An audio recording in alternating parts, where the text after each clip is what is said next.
Hello everyone and welcome to another fun Mitch the Preacher stream preaching the gospel of gaming. We are on Sunday's beta test session for PC, so that's day 4 for PC, day 3 for me. If you remember, day 1 was a disaster.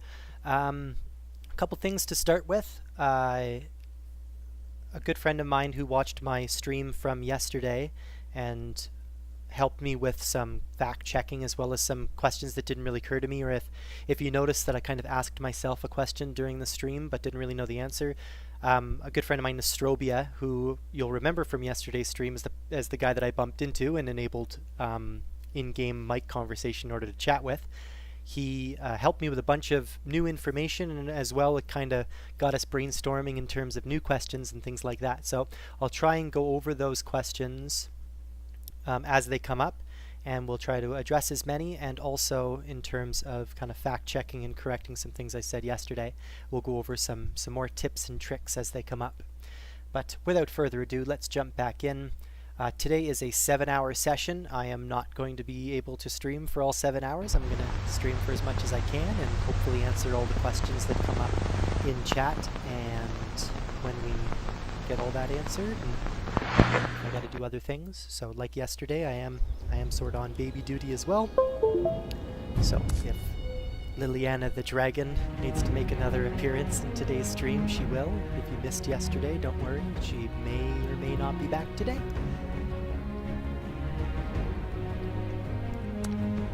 Let's jump right back in.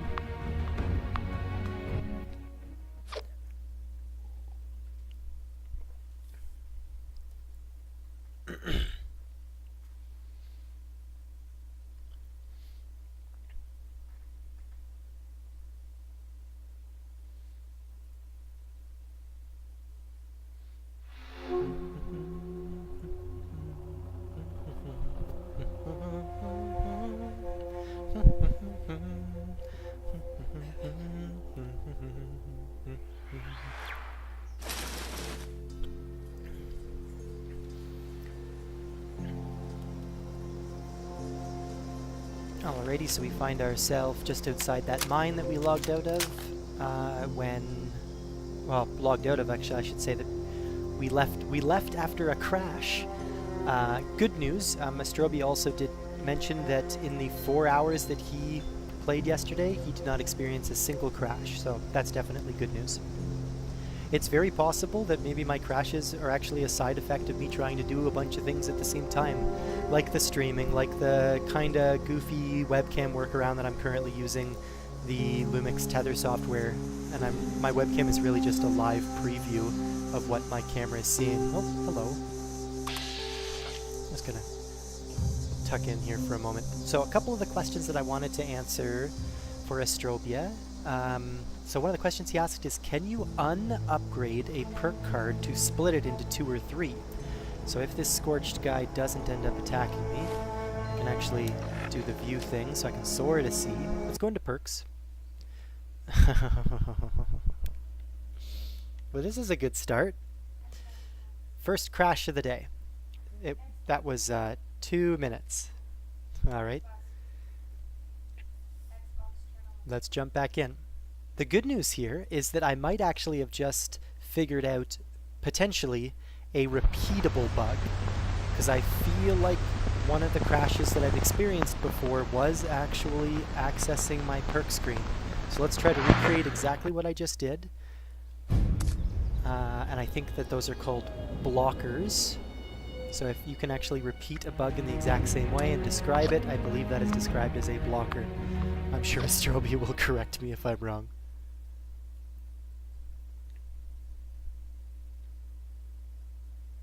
Most advanced suits of power armor to see extensive use were the T60s.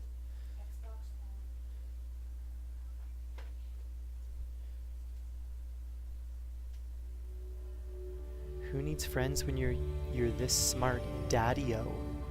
I think Daddy-o might be a chem that I'm not familiar with. Temporary boost to intelligence and perception, but also a temporary penalty to charisma. So kind of like a whiskey or a bourbon or an alcohol or something like that, where it has a boost as well as a penalty. Alright, so once again, pull up my Pip-Boy. Okay, so it remembered that I wanted transparent view. I'm going to go into perk again. Okay, it worked that time, so that is not necessarily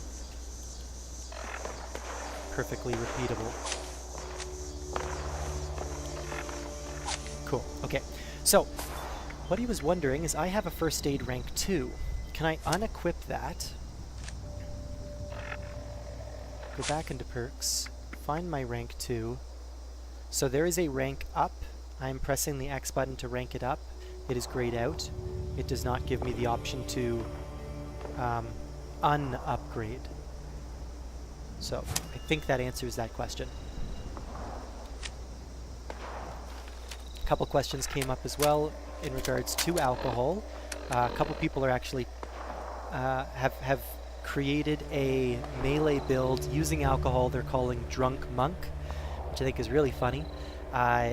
There is a website, and I will try to remember at some point in the stream what that website is called, because I've been playing around with it a little bit, but basically it has all the perk cards that have been revealed so far uploaded to this database that you can use as a builder to kind of feel out what stats will equal what and what perk cards you have the ability to get when you have that many stats in that particular special. So people have been building this Drunk Monk spec, which is really neat. So the question was the stats on alcohol. So looks like they're the same as Fallout 4 with the addition of the water percentage. So bourbon is a strength endurance buff and an intelligence debuff, or dot debuff, one or the other. Oh. Hello. What do we got here? I think we're still good. Still caution, no danger, no problem. This was another thing that Astrobia, in yesterday's stream I was talking about, like salt, pepper, and spices. I'd never noticed these before. So apparently, ouch. Apparently you can use those to avoid spoilage of your food. Which then takes me to my next question. Do raw food items have condition? So, yes they do. So there it is right there. So you notice that throughout all of my streams I was picking rhododendron and glowing fungus and all sorts of other flowers and things. You can't just pick all those flowers, continue to play and not think about it, because they will actually spoil, and that's why all of a sudden I've ended up with a pile of spoiled fruit, meat, and vegetables. It's because the condition of those different items that I've picked actually drop to the point of they just spoil. So salt, pepper, and spices are supposed to be usable to increase the longevity, or I guess improve the condition of raw materials in your inventory, which is kind of neat. When we get to a cooking station, I'll try and remember to see if it's a matter of like applying them to the items, or if there is a jerky recipe or something like that that you need to make. So I'll remember to check that out. Other questions, which I can probably test on this Radstag dough, are can you set a default location for VATS? So what I mean by that is, can I set VATS to always go for a headshot? So my experience has always been, when you activate VATS, it will always default to torso. I don't believe you can actually modify. See there once again, torso, torso, torso. Look, even when it was a 0% chance of torso, it still defaulted. So I don't think you can modify that default. Something, maybe not a bug report, but maybe a feature suggestion, that along with the perk of increased accuracy, you should be able to select what body part, maybe in a higher rank of that perk.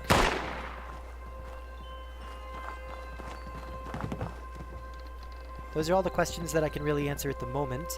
Oh, a quick one. Helmet stats being purely cosmetic.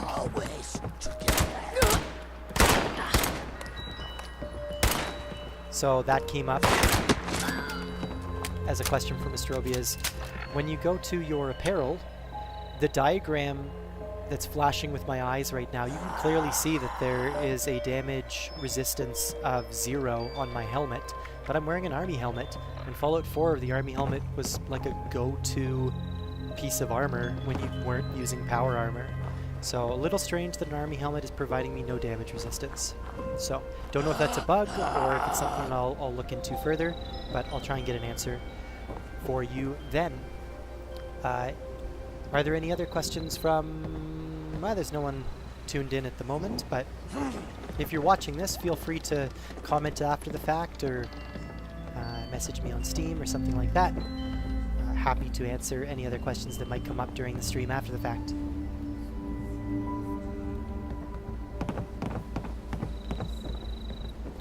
Alright, let's just get right back into it.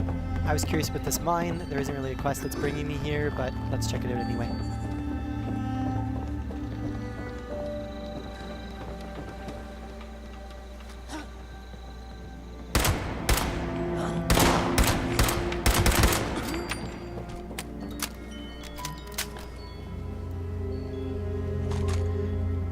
So one thing I like to do, and you'll notice me do it throughout all of the streams so far, is I will crouch for a moment, check to see that the top of the screen, which hopefully isn't obscured too bad by my name on this stream, but when I crouch and it says hidden, it generally means that there aren't any enemies immediately in my vicinity, and it does also mean that no enemies have kind of targeted me or are aware of my presence.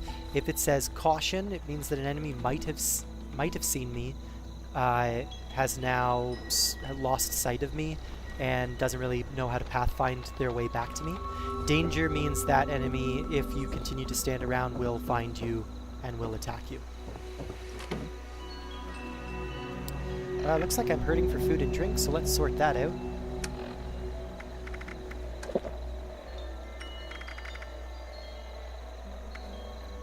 You don't want to be eating the spoiled vegetables, meat, or fruit for all sorts of reasons. The primary ones is their rads have increased since they spoiled, and their disease chance has been added. And as really cool as the radiation side effects and disease gameplay mechanics added to the game, I don't really want to experience that right now, because it will most likely slow me down. If I happen to catch some sort of illness, no problem, we'll talk about it, but don't want to go out of my way to do it. Let's take some tea.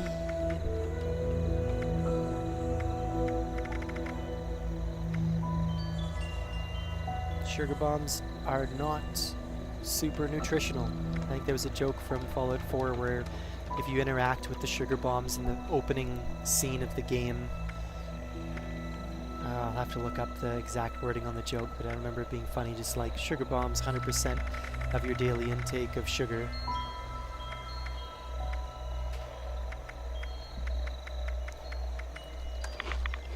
So you'll see that I made this grilled rad steak, I think, in my first play session, and it's at half condition now, so I definitely don't want that to spoil on me. So I'll be sure to use that first.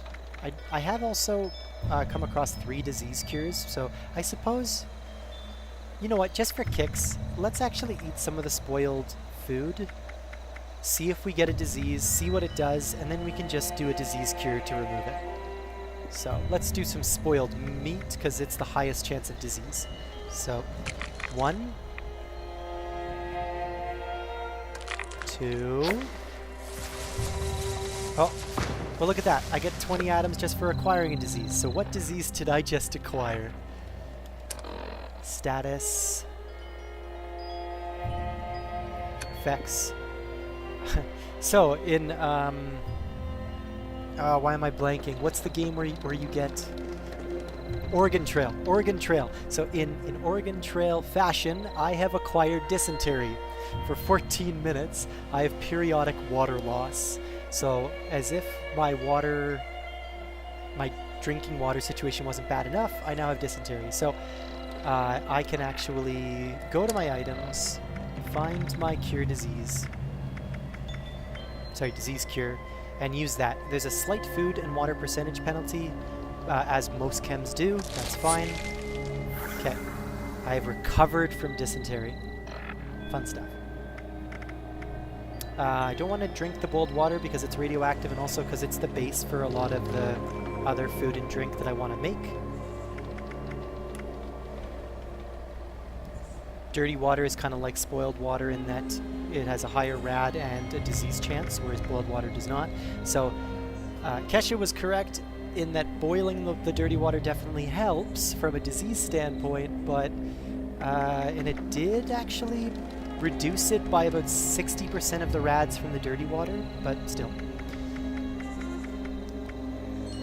I think my food and drink situation is actually kind of okay, so let's proceed.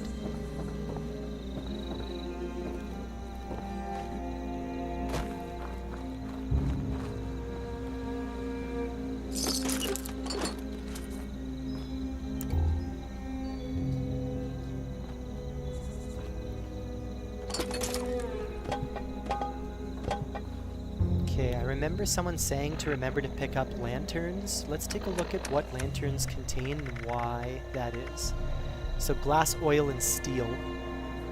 You know what, that's actually, considering they weigh 2.5 each, that's not the greatest trade-off if you're just looking for oil, because glass and steel are incredibly abundant in this game, and oil is going to be in oil cans and I think gas canisters all over the place. Not super keen on hoarding lanterns then. Oh, these are neat. Little TNT dynamite detonation boxes. Actually, that reminds me. Oh, steel worker helmet, or hat. Does a worker hat have damage the way a army helmet does not? No. Purely cosmetic as well. What the heck? Like, come on, people. Me wearing a party hat is as protective to my head as a army helmet? That seems strange. I'll have to look into that. I am remembering either from the first or second playthrough, or stream, that the reason I'm at this mine, the reason it was on my map in the first place, was because people mentioned that there might be some leftover dynamite in the mine from the blasting.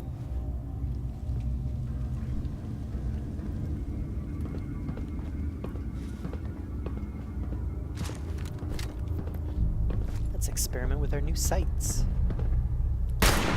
Gotcha. Danger, so this guy will come around the corner, and I will VATS him immediately. Oh, perhaps he won't. Once again, not sure if you can see that because of the title of my stream and my name at the top of the screen, but as those parentheses get further and further away from caution, there's a greater and greater chance that they will just forget that you were in the area. They are convinced. Raiders used to say stuff like, "No, I could have sworn I heard something." Okay, here we go again. Gotcha.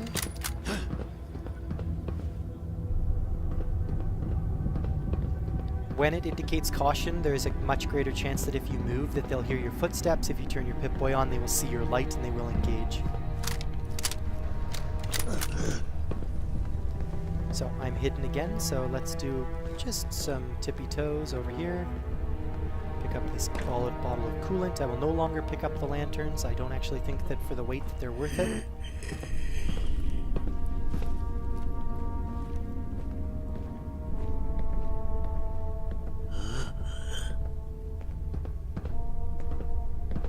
I'm assuming that they're above me.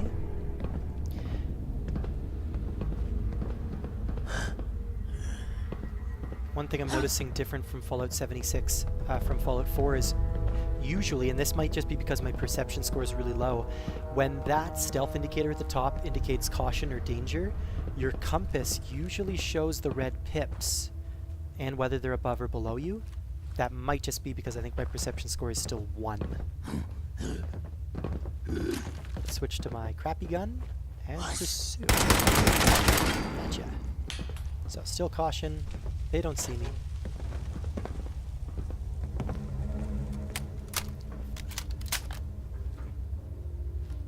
You're in charge. You're in charge while I'm gone. Congratulations, and no, this doesn't mean they're paying you more. Looks good on a resume, though. No periods. Poor punctuation. Supply cage is locked up. Code is in your locker. Double check everything before you close up. Some of these guys forget to put stuff back. Cool, so we obviously want to check lockers for supply cage code. Let's take that. So, used oil can. This is what I was talking about in terms of the better alternative to lanterns. So let's go over to our junk and take a look at used oil can. So this is 0.8. It has a single oil, whereas lanterns were 2 oil, but at 2.5 versus 0.8. I do think that used oil cans, or like fresh oil cans, are a better weight to oil ratio. Sure, you don't get the additional steel in the glass, but like I said before, steel and glass seem to be pretty abundant in the game.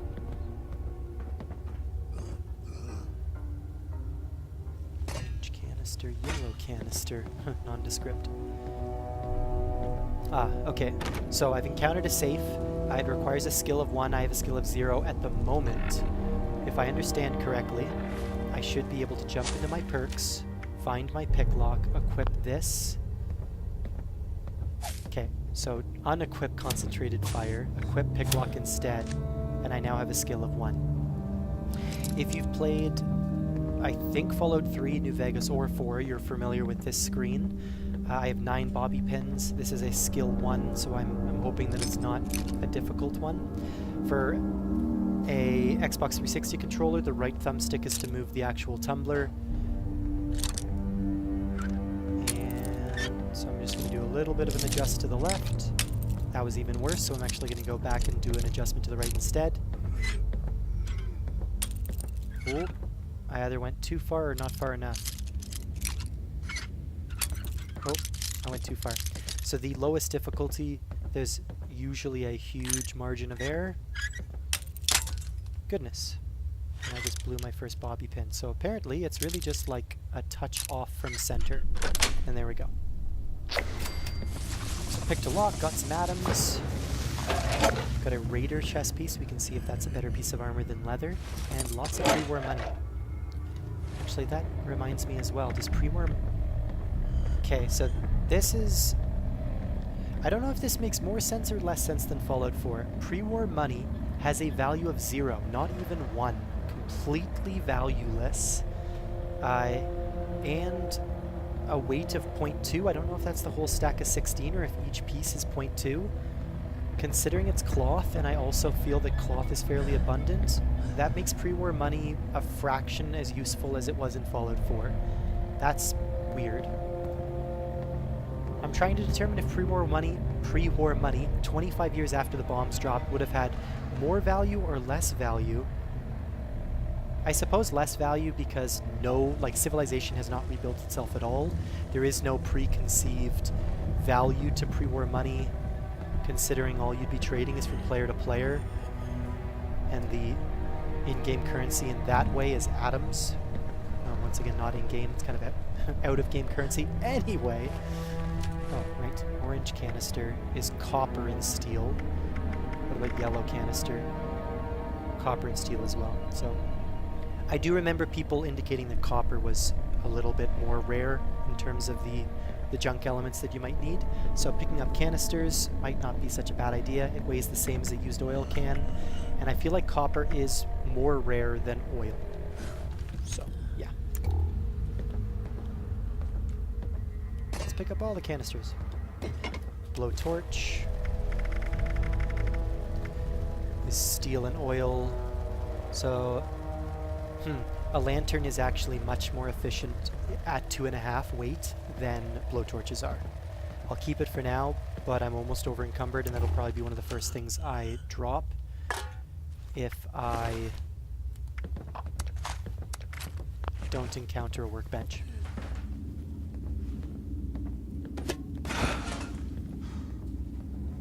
Rat poison. Oh.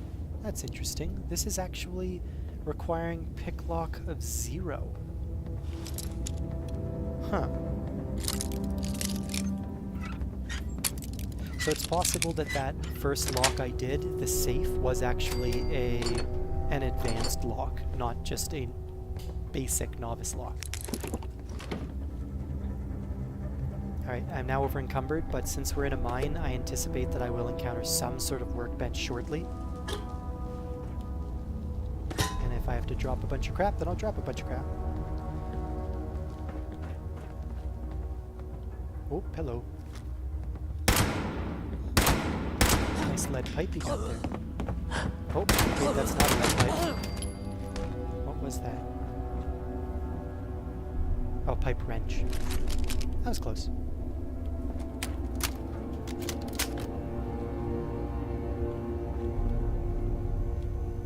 Probably won't find a workbench in the bathroom.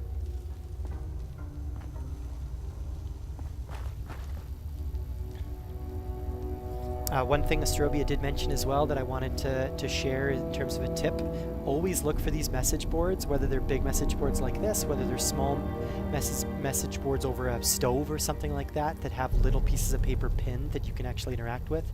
That seems to be the most common way to find recipes. Oh, here are the lockers. But these appear to not be the lockers that have the code for the cage. Oh, some buff out. Don't know why someone would leave that in a bucket. Oh, I guess a way for me to avoid the over-encumbrance right now would be to eat some of that food that I was mentioning, the rad stag. Grilled rad stag. I guess I already have that buff in place, which is going to cause me to become over-encumbered shortly here. I guess in about 30 minutes. That seems to be the duration of most buffs.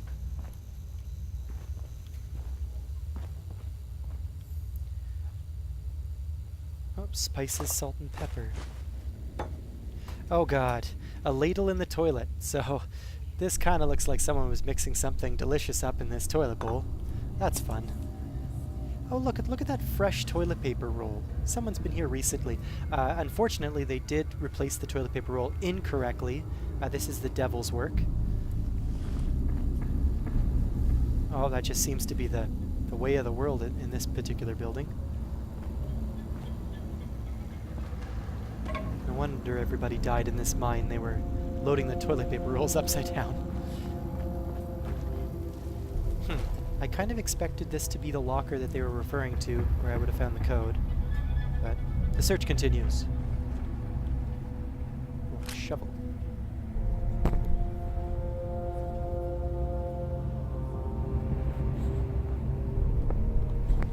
I'll be right back.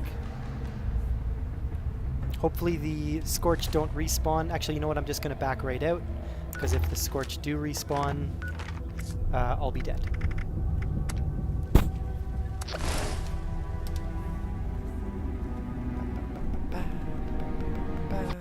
Let's minimize that.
we're back. Let's jump right back in. Well, I've got these screens up as well. We'll go over a couple other things that came up. Most of them have to do with base building, which when I get out of this mine, we'll spend a little bit more time with the camp system.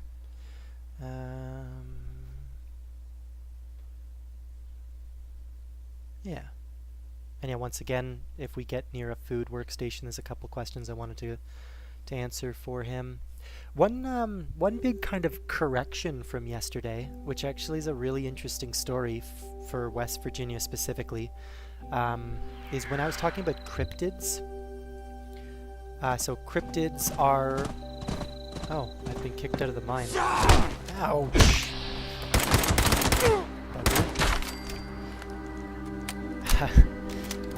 That scared me a little bit.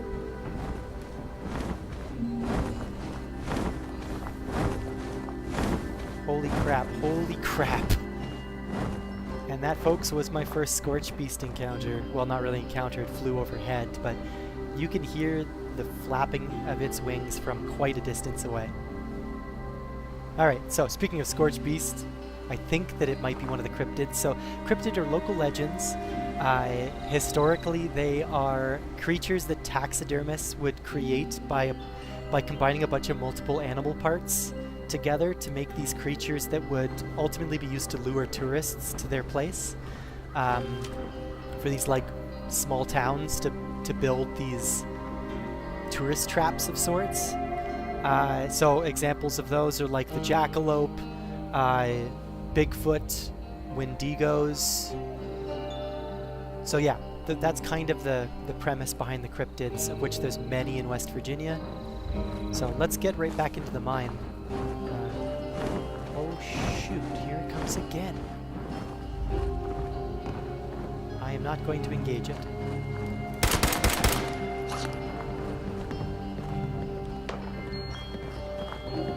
Come here.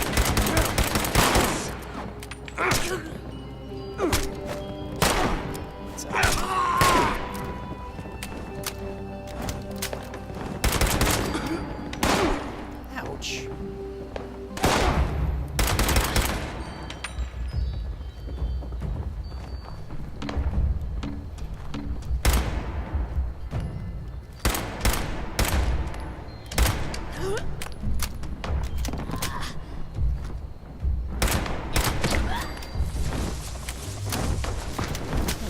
Hard to believe that was only my 10th scorch.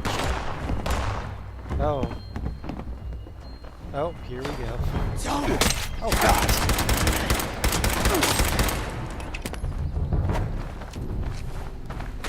Oh goodness.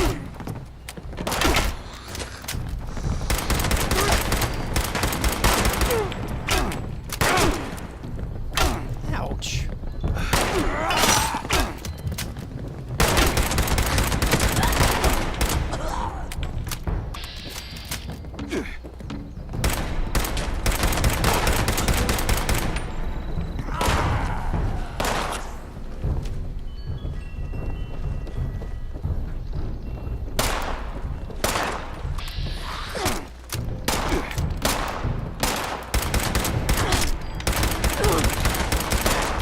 Jesus Christ, this guy's tough for some reason.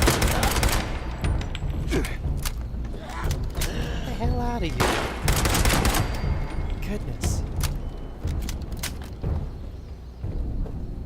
So the tricky thing is, I've gone and spent all this time in that mine there, picked up a bunch of items, and now I'm over encumbered and outside the mine. So I think what I'm going to do is I'm going to pick up all these items. I'm going to wait for my AP to recharge here. Pick up all these items and just throw a camp down just outside this mine. I don't see myself having any other choice at this point. Oh, there was a weapons workstation right here. Excuse me. I now remember that from our last playthrough.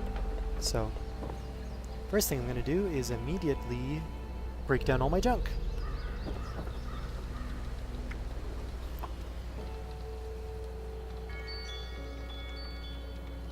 So you see here, just randomly breaking down all these junk items. So lots of glass, lots of lead, lots of cloth, lots of oil, a ton of steel. So, not the cloth, steel, wood, glass, those things are not going to be difficult to come by. Now, when you get into building, I'm sure that they're going to be used a ton in the construction process, but in terms of actually just generally maintaining your equipment, no, not so much. Once again, going to scrap this. One of my leather, yes, my left arm was completely broken in that little encounter there. So I'll need to find an armor workbench. I might throw one of those down in the camp, as well as a food station.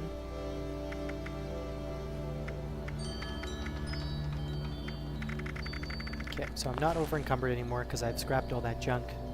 Use a gas canister. Let's go ahead right ahead and get the oil and steel from it. Gas canisters won't be as efficient as oil cans if you're just looking for oil specifically. Oh, I'm thirsty again.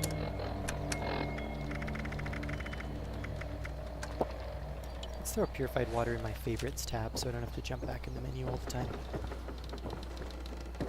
I am wondering whether I should be as hasty with using purified water as I am being so far, because by the sounds of it, it's not as common. At least Kesha was... Ooh, baseball grenade, Molotov cocktail. Explosives crate. Oh, that's kind of weird. The texture isn't loading inside the explosives crate. Might be something to mention. Let's loot all these bodies. Oh, another hunting rifle. Excellent. Which means that the chance of another mod.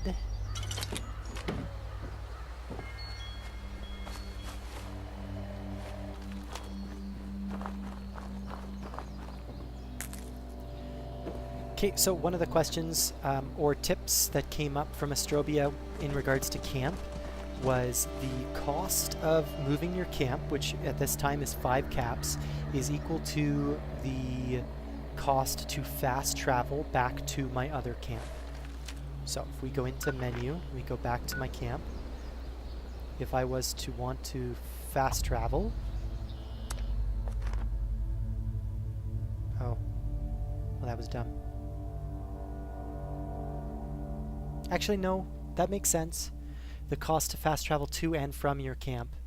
So now I've fast traveled to my camp. It should be 5 caps for me now to fast travel back to the mine. Is that the case? 4 caps. Interesting. So pretty darn close.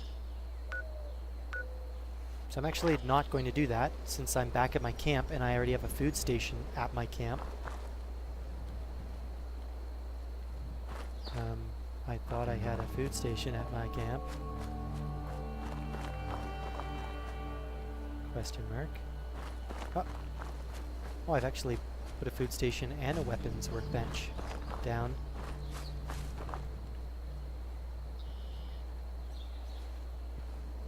Cool.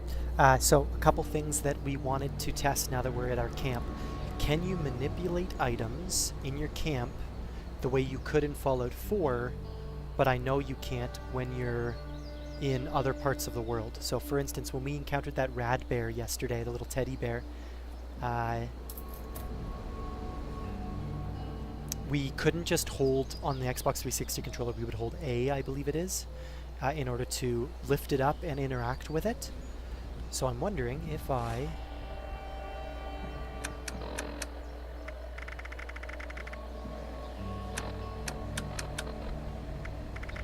Oh, I think I've just realized something rather embarrassing. All of the teddy bears I would have encountered so far, of which I think there was 3, they'd be put into junk. And when you auto-junked, or auto-broke down all your junk, it would have broken down those teddy bears into cloth. Whoopsie. Oh well. Let's see if I drop a Bowie knife in my camp.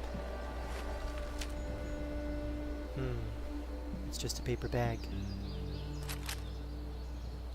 Okay. That doesn't really answer my question.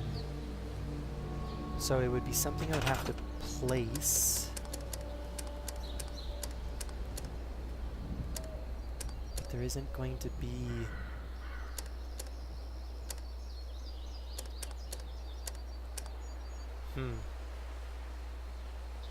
portable toilet. Basketball hoop. Sweet. Tent. Decontamination shower.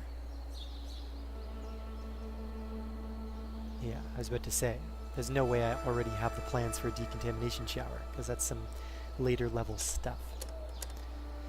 Alright, so at least the way I'm seeing it right now, no, you can't place something freely. You can't like drop something and it remain its object when you drop it. It seems when you drop an item it becomes a paper bag. Huh.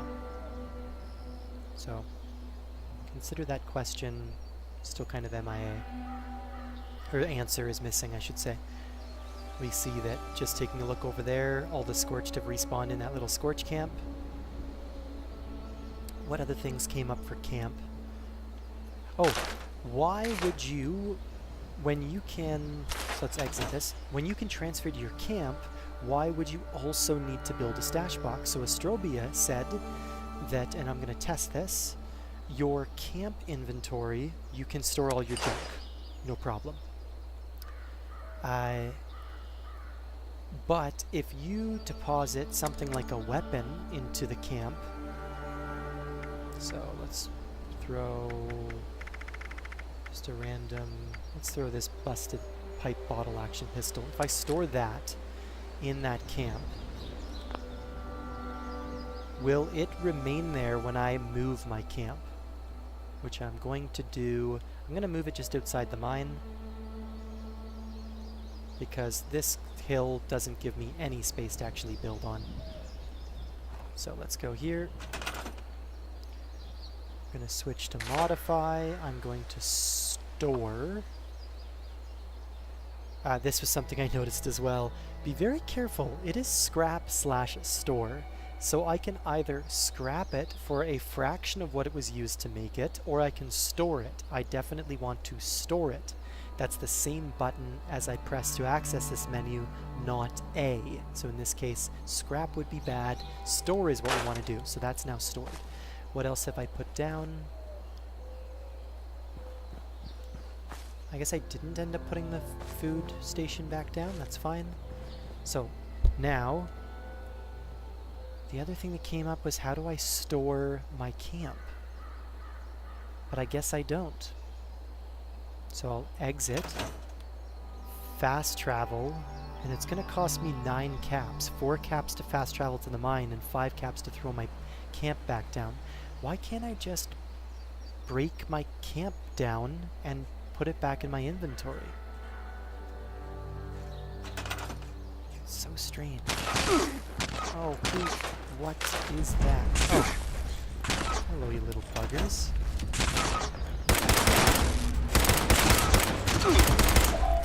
These little buggers are a lot more difficult than I remember. Also, really hard to hit in that.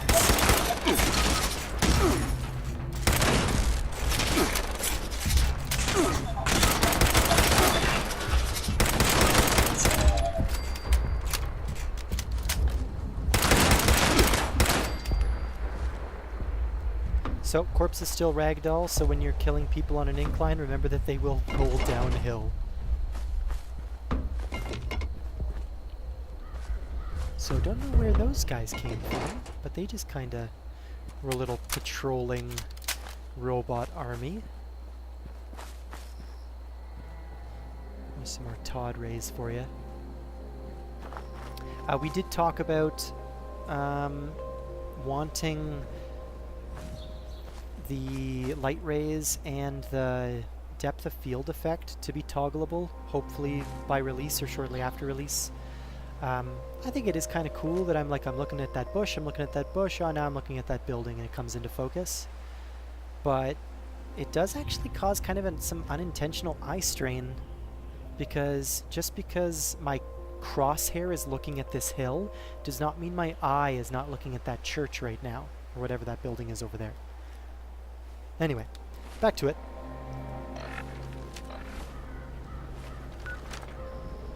I'm still so used to going to my Pip-Boy to access my map. Okay, let's fast travel.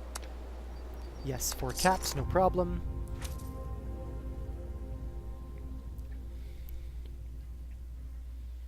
I will come out and say it. If you complain that you have to spend caps to fast travel, I disagree with you. And I think that the amount to fast travel by the time you hit like level 10 is going to be absolutely negligible in terms of caps. Alright, let's scoot over here. Scare away these rad stags. I said scare away. Don't charge me. Hey, hey, go after your kid. Go after your kid. Get out of here. I'm gonna move my camp, see how far I need to travel from the mine. Not too far. This is cool. I don't suspect there's going to be any trains coming anytime soon, so we should be able to just throw our camp down here. Now, transfer. That pipe bolt action pistol is still there, so this is interesting. This makes me think that there is no reason other than cosmetics to actually throw a stash box down. Unless I misunderstood what you were saying, Astrobia. More information to follow. Okay, any other questions for the camp? See, do we have any people? We do? Oh, check my friend requests. Hold start.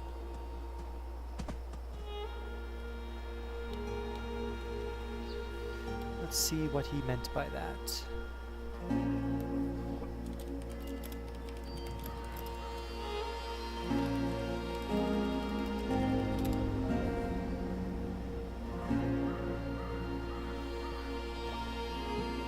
Maybe friend requests actually in Twitch. Let's take a quick look here. Bear with me, folks.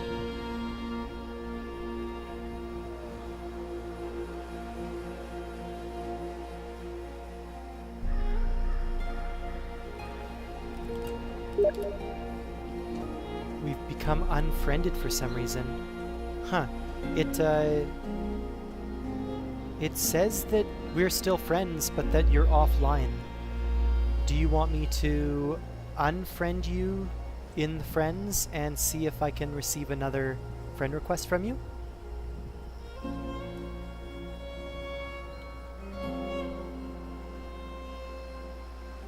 Because, yeah, my screen definitely has you still in friends, just offline.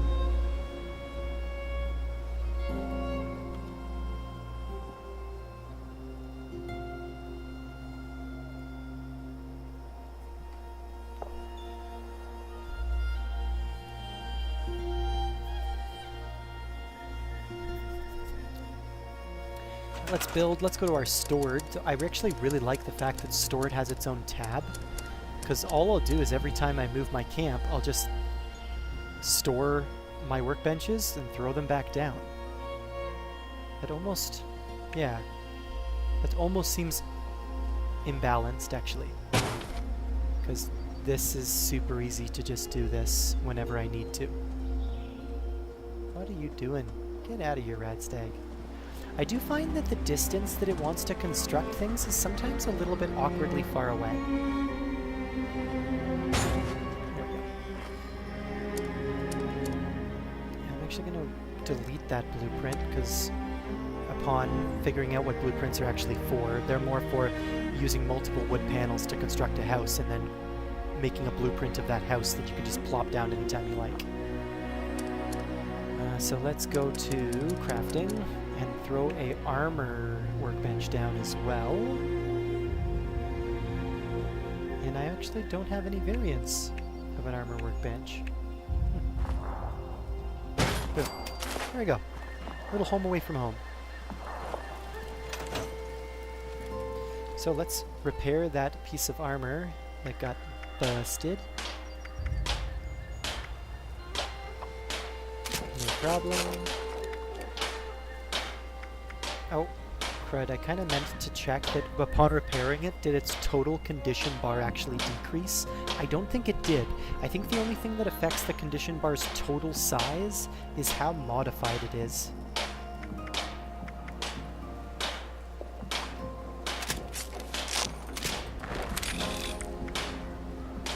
Cool. So you'll see that the jumpsuit does not have any stat bonuses and does not have a condition. And I don't even see the Responder's outfit I'm wearing, because it obviously isn't modifiable in any way either. So, very strange. Damage resist is 10-4 on this chest piece. What about my standard one? Is 4, 10, 8, 20. That's way better. So, I'm going to break down that Raider chest piece. Right leg. I'm actually wearing the lightweight right leg instead, so let's break that down. Left leg, I'm wearing a welded Raider left leg instead. Oh. So let's break that down. I'm seeing I'm not learning any mods by breaking armor down. I'm not sure if that's by chance or not. Oh, well that just proved me wrong. Unlocked aerodynamic. Whatever that means. Let's take a look and see. Oh, I can add lining to this, which adds increased chem duration.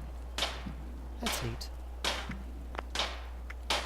Paint, once again, the skins, which I'm excited to find, or purchase, I guess, in the Atom store. I'm up to about 350 atoms now at level 6. So I can upgrade this to boiled leather.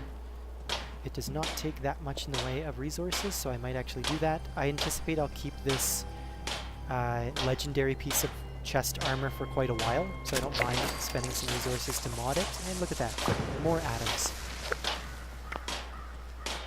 I might even throw that chem duration. Ooh, that's quite a bit of resources though. So you see, even modifying something as simple as leather armor, you are already getting into aluminum, a lot of it too, and circuitry. So not going to do that just yet. Increases durations of chems by 50% is great. I wonder if they still consider stim packs to be chems. Because obviously a 50% duration increase on health would be great, but let's hold off on that for now. So aerodynamic is a shoulder piece, and power attacks drain less AP. I'm actually not doing that many power attacks, and once again that uses a good amount of aluminum, fiberglass, which is why I've been picking up a Braxo cleaner, I think is what has fiberglass in it, and springs. So don't want to do that just yet. Don't want to upgrade my base leather armor, because I'm already starting to find Raider armor that's better.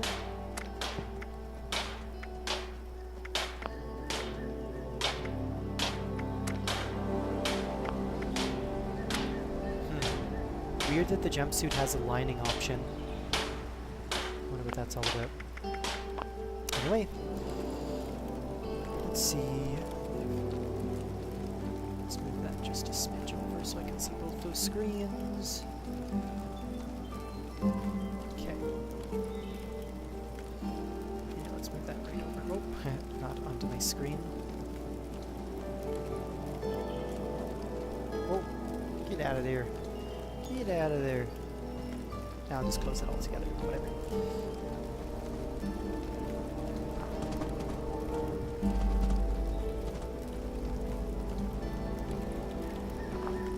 Okay, so let's take a look at that jerky stuff while we're at the cooking station.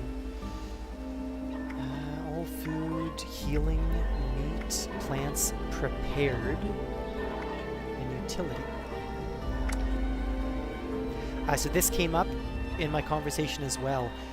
We used to pick every corn, mudfruit, and potato that we could find with the hope that we can build vegetable starch, which gives us multiple pieces of adhesive.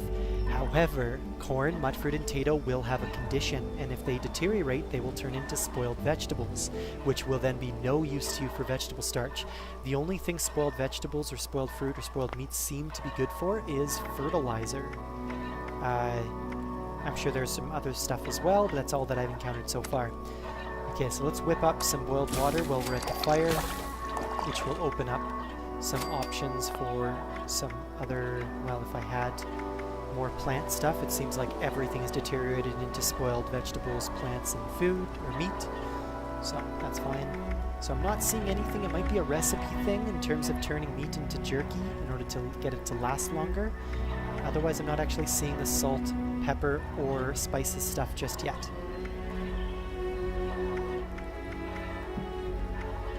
drinks. We see that sunshine oil, which is damage resist, a ton of AP. Like, that's some quantum Nuka-Cola levels of action points right there. At very little radiation, all things considered. That's pretty neat. But look at what you need. You need Blight. I think that's a plant, or at least it was back in Skyrim. Glowing Blood, which is probably off of high-level ghouls. Sugar Bombs, which is fine. I come in contact with those quite often, and then some wood for the fire. But making sunshine oil, that ain't easy. Alright. Let's jump into weapons, break down that hunting rifle, see if it gives us a new mod that we can apply to our primary weapon. Switch to modify. Go down to short hunting rifle and break that down. And it gave me an aligned short barrel. So is that better for my tactical hunting rifle?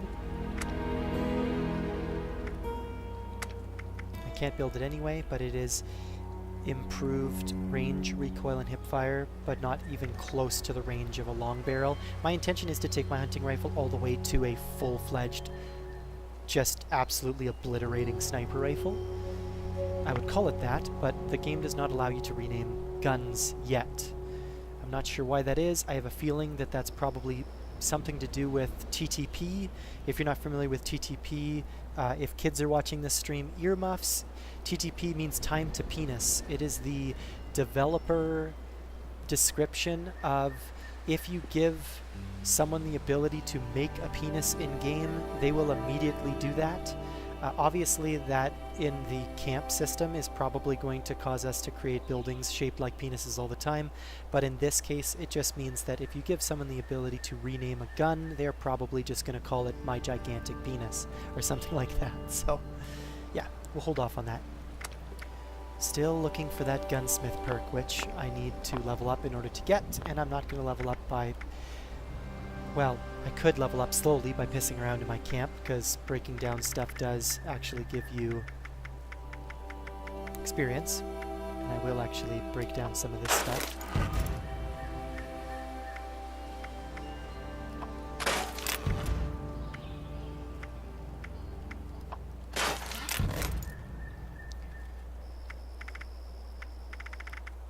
Multi-purpose axe. Let's break down that crappy one.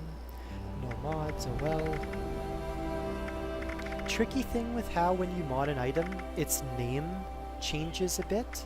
For instance, I could have a bunch of hunting rifles in my inventory, but they won't all be right next to hunting rifle because this is a T for tactical hunting rifle, whereas you notice that the other one was S for short hunting rifle. So still a little weird there. Once again, annoying that you can't rename it to just make everything kind of uniform before you break it down.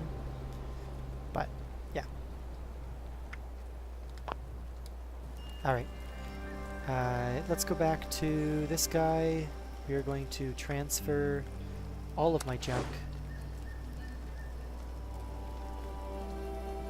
Oh, I wonder if I transferred it before... Oh, some of them I did. So the imported Chinese panda, I did not actually break down to its base components of leather and cloth. So I'm going to pick that up just to confirm this. I'll take Jangles as well. Okay, I will not break it down. I will remember to put it back in my camp, not as disassembled. Okay. Over to junk. Okay, I'm going to drop this. Paper bag. Yeah, so I'm not going to be able to, like, decorate my tables with items that I find in the game, because if I drop them, they simply drop as paper bags. Huh. I wonder if that's by design or not. Probably. Okay. Alright. Back to camp. Transfer. Go back to junk. Transfer them not as components, but just as their loose pieces, because I'd rather not break down those things if they do implement a way to actually drop those as their original items. But anyway. And of course I'm super thirsty again, but I have added it to my radial menu this time. Purified water.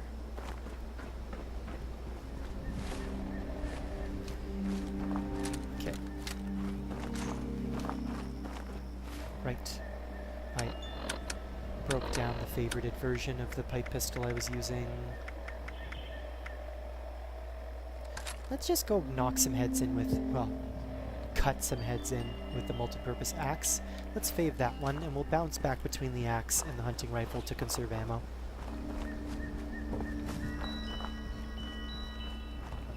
So, have the Scorched respawned already? Doesn't look like they have. They have broken down into their meat piles. Ooh, a sickle. Let's take a look at the stats on the sickle. That's kind of cool. Oh, oops. Cool. So I actually don't remember the sickle being in Fallout 4. I feel like this is a new weapon. It is faster than the axe. It does half its damage, but let's give it a try. And if it sucks, we can switch to the big fire axe instead.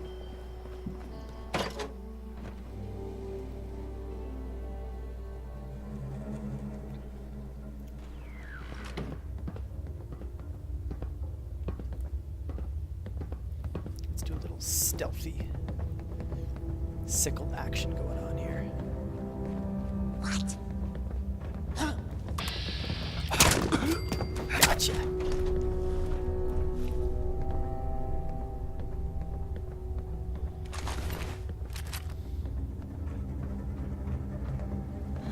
Huh. Correct me if I'm wrong, that was not there the first time we came into this mine. So once again, magazines are a temporary, just like bobbleheads are now. They're a temporary buff. They're probably in aid. What was that called? Guns and ammo? Guns and bullets 5. 50% components. Oh! Snap! Not temporary. This is a permanent buff. 50% components from scrapped weapons.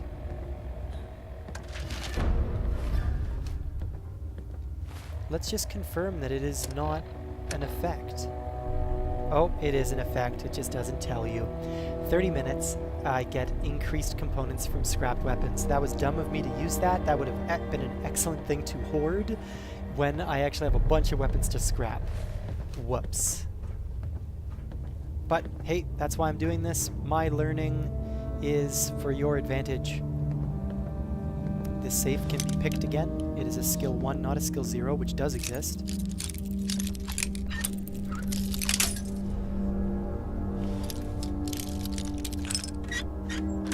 Boom. Ah, nothing in the safe though. So, can't confirm whether safes respawn their contents. The note has respawned as well. Okay, let's... I had forgotten to reset concentrated fire, so let's unequip pick lock and put concentrated fire back in so I can use my vat body parts again. Where is that Scorched guy kicking around? Hello!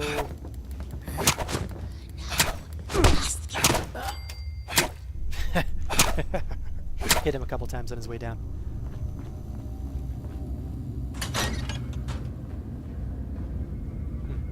Nothing on this. Nothing in the bucket. Oh well. Extinguisher. Once again, confused by the fact that the locker mentioned in the note. But let's just get right in there. Danger, abandoned mine. Some sort of generator, engine. Level 1s, I don't want to be wasting my ammo. You're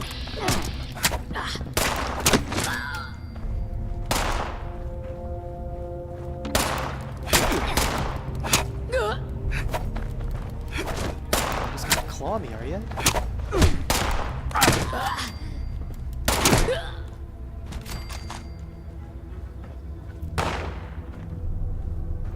If you're gonna shoot me from a walking cane. Weird. Why did I set that as my favorite? Oh well. Let's go beat him with my walking stick. There we go. Strange, he also had a walking stick.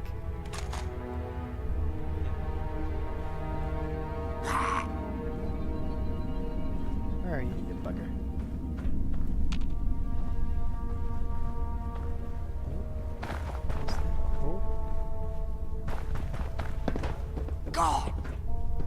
Come here.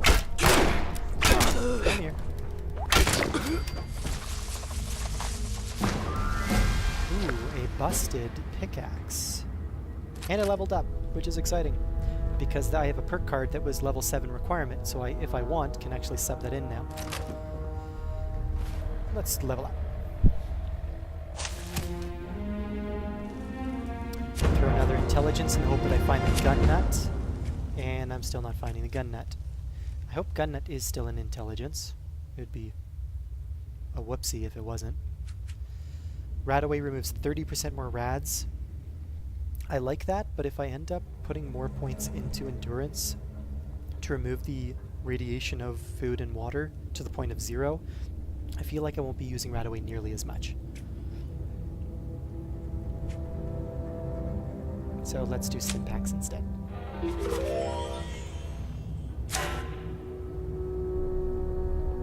Oh, I can take it right to rank 3 already. Huh. Sure. Fully rank up a perk card. There you go. Boom.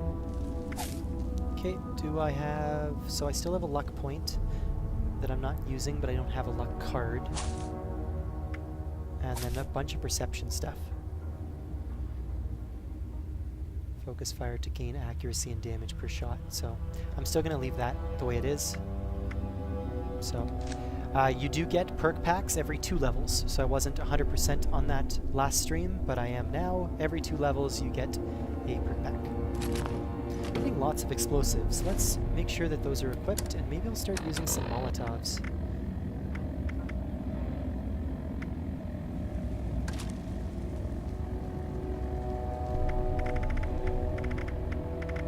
Pickaxe is pretty cool. It's all busted, but I'll fix that when I can, and we'll go Molotov cocktail. Just gotta be careful when I throw it, because it can do a ton of damage if I'm not careful. Aluminum canister. Always pick up aluminum. A Fumigus blowtorch as opposed to a normal blowtorch. Let's pick that up and determine what is different about it.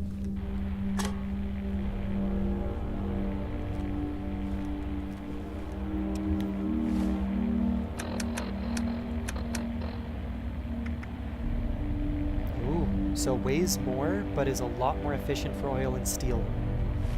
Cool. Turn that. If the radio isn't playing a cool song, I'm not going to leave it turned on. I think that rhymes. It's some sort of motto. Empty coolant. Sensor module.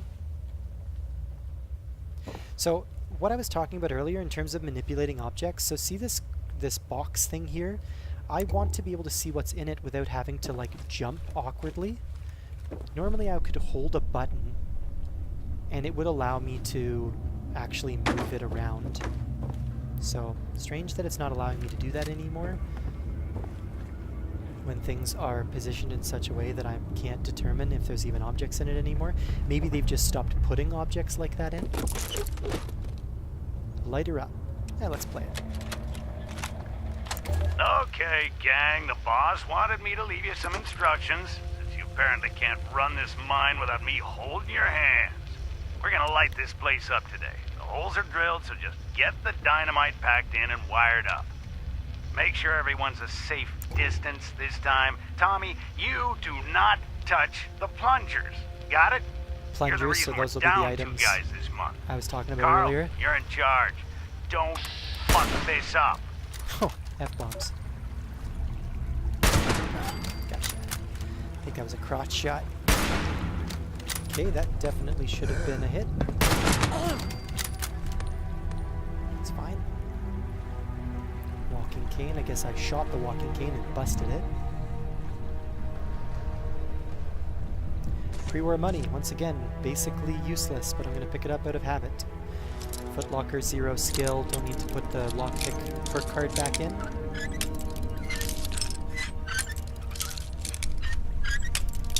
Damn it. Come on. Haven't been given this much trouble by level 0 rocks before. Duct tape.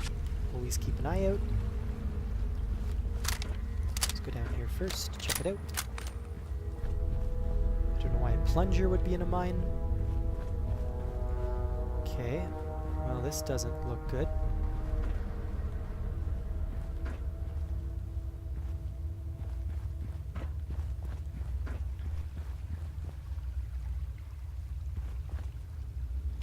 Another 10mm pistol. I like to pick up all the 10mm pistols because the 10mm pistol is incredibly moddable. And I want to be able to unlock as many of those mods as I can because the 10mm ends up being a really sweet silenced weapon when you get the suppressor mod. Kind of a nice, kind of mid-game weapon. Oh, you little buggers. I don't want to waste ammo on attacks because they're basically one hit with any melee weapon. We'll take their meat though, because I will cook that up and make something delicious in a little bit. Hey buddy. We are one. You say we are one? What's that supposed to mean? And just like that, I'm over encumbered again. Womp womp. Also, I'm thirsty. Again. Oh, not the right button. Find water.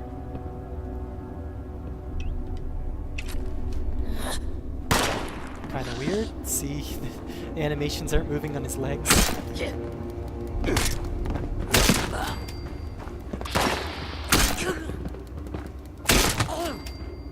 Busted 10mm pistol, no ammo. Another pickaxe. This one actually does have a little bit of condition to it. Oh, crap. Stop shooting me.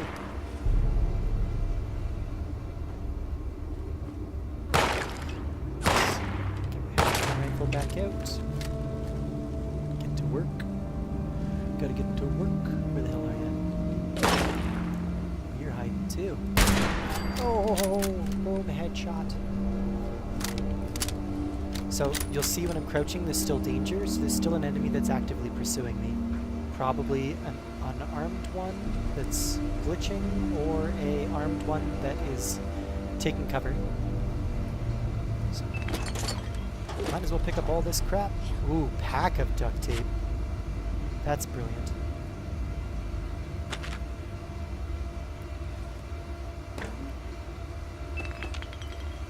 Hoping there's a workbench down here. I can pretty much... Yeah, that looks like one right there. So that's going to help me from being unencumbered. Ooh, brass miner's lamp. Sounds fancy. Portable fuel tank. Ah, here's the code that they were referencing in the locker at the start of the mine. 071990. I have no idea what that... Oh. Oh no.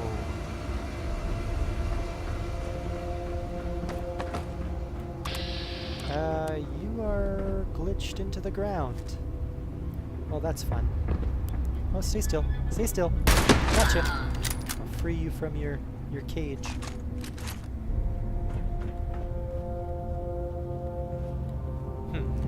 Could have sworn I killed someone over here.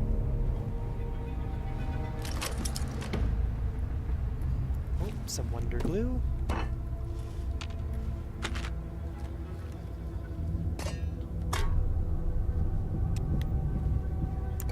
Quite dark without my Pip-Boy light on. I hope in Fallout 4, at least for your helmet of your power armor, you could mod the color of the light. If you want to team up, we need to resolve why we aren't showing up on each other's friend list so we can join the same session. Yeah, it still says you're offline, so I'm going to remove you.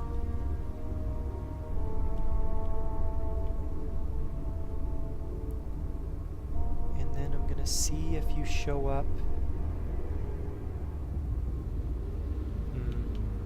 If you hear this, send me another friend request, and I'll try and see if I can add you again. I'm pretty sure I have heard of reports of people experiencing the exact same problem, though, that they're definitely online, but it says that they're not. I really like this game so far. I'm having a blast. I definitely will be playing this for quite some time. That being said, the Bethesda launcher is still a dumpster fire, and I really hope that, considering it's been out for a while and they use it for ESO, I really hope that they sort out some of the things that I think are more Bethesda launcher issues than Fallout 76 issues. Okay, so first thing I'm going to do is scrap my items, scrap all my junk. So once again, a good amount of adhesive, lots of lead, good amount of copper, lots of oil, lots of steel. So I'm still over encumbered even after breaking that down. So this is an armor workbench. Let's see if I've picked up any armor that I can break down. I don't think I have, because Scorch don't seem to wear armor. So I'm actually... Oh no, I think I can... I can scrap weapons at an armor workbench, I think. Yes, cool. So let's scrap this. And you'll see I'm still gaining mods, even though I'm breaking it down on an armor workbench. I just got a compensator, which is in the muzzle category for 10 mil. So compensator, I think, is just one below the suppressor. So, oh, this one's really damaged. Let's scrap that. Got a true receiver, which is good. I think that's a higher accuracy receiver. And let's break this one down. Ha! Look at that. I learned the suppressor mod. That's perfect. So the next weapon workbench I come to, I will probably throw a suppressor down on my 10 mil, because I really like the suppressed 10 mil. I remember encountering a busted, basically two busted pickaxes. Let's scrap those. Those are heavy. Kind of a weird little wiggle to it there. It's fine. Pipe pistols. Let's break that one down. Calibrated receiver learned. These ones are identical. Muzzle brake. Full stock for a pipe revolver, so I might make that change, although I think my snub nose is way better. Precise grip.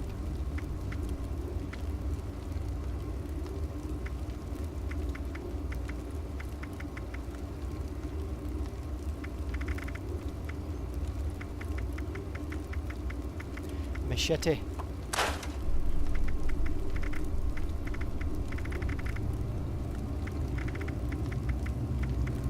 So that looks good. Not going to bother actually modifying any of my armor. Oh, look at this. Weapons workbench right here. So do I have the necessaries to modify my 10 mil with a silencer? No, because it's a rank 2 gunsmith perk anyway. I should have known that. But that'll definitely be something I do, because I think it looks wicked and it works well as my kind of first suppressed weapon. I won't modify the 10 mil at all then, just yet. And the next time I get to my camp, I should probably deposit some of the weapons that I'm not actually regularly using. Just a quick little... Oh, I have no more junk to scrap. Did I... Yeah, I'm well below over encumbered now, so that's good. Let's take a look around here. Oh, the keypad. Oh, this is kind of neat. This is new. Normally when you discover a key code for a keypad, you just activate it and it puts the key in. I actually need to go back to my inventory and remember the key code and put it in here. That might seem tedious. I actually think that that's really cool. So, let's go in here. Let's go to my, it's probably a note. Here's the supply cage code. 071990. 071990. That's cool. I like that. Let's push the button, whatever it does, because... Oh. Huh. Locked myself in for the purposes of protecting myself. So, this is what I'm talking about again. So I can't interact with this blue crate without awkwardly jumping to see if anything's in it. Now, nothing is in it, but if I encounter something that high that I have to jump to take a look at, I think that that is kind of weird. And I'm probably not going to remember to do that every time I encounter something above eye level. Oh great, this footlogger has a rib cage in it. Gross. Oh, I am super thirsty and hungry again. I'm starting to take back what I said in the last stream, where I said that the survival mechanics aren't as severe as Fallout 4 survival. I think they are, if not more so. Abraxo cleaner for the fiberglass, duct tape for the adhesive. Something... what's in turpentine again? I always remembered wanting to pick up turpentine. Antiseptic, maybe. And yeah, Abraxo cleaner. Oh, it's not fiberglass, it's antiseptic as well. Huh. So it's not crucial that you pick up all Abraxo cleaners then. Okay, I'm gonna push this button to let myself out. I'm going to very quickly scrap that junk I just picked up to keep my weight down. Other than the fact that if you pick up an item that you want to aesthetically keep, like those teddy bears, I would suggest breaking down all junk. Oh, here we go, a stuffed grizzly. It's like the 5th different bear I've found. I will probably tweet Bethesda and say like, hey, if I'm going to go about picking up all these bears to inevitably make a super cute collection of them in my camp, I'd prefer if you didn't auto-break them down without some sort of warning, because I believe that they're fairly unique. Alright, so what was the purpose of coming down here into this mine? I guess it was to get into that cage with that code. Alright, favorites, another purified water. What food have I encountered that I can eat? Let's eat that radstag before it spoils. Axe again. Just gonna periodically check to see if Mr. Roby has sent me that friend request again. Oh, little used oil can. Oh, skill of 1. Perks. Concentrated fire. Quick lock.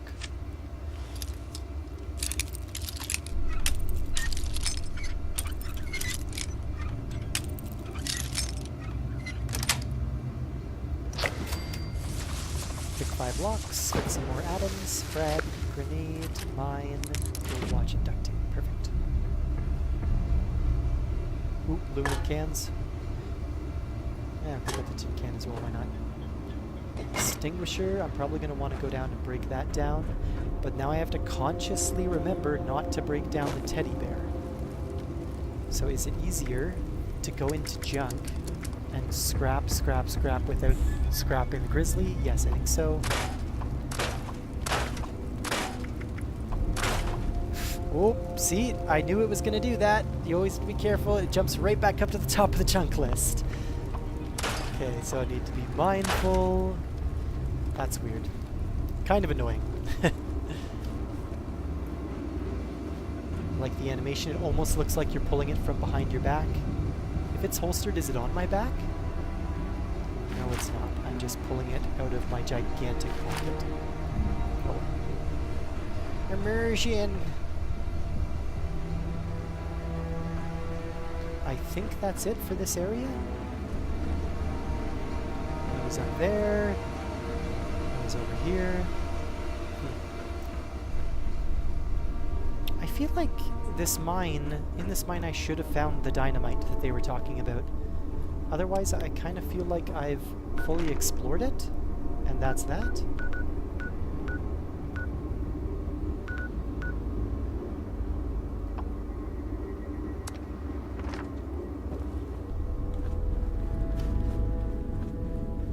Now, question, did the Scorched respawn behind me because of how long I took in this cave?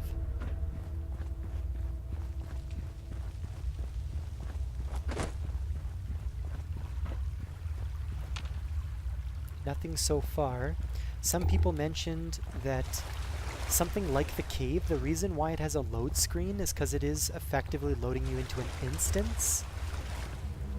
I do like that idea, the fact that this mine won't respawn until I've actually left and come back. Guess we'll find out if I encounter some Scorched on my way out.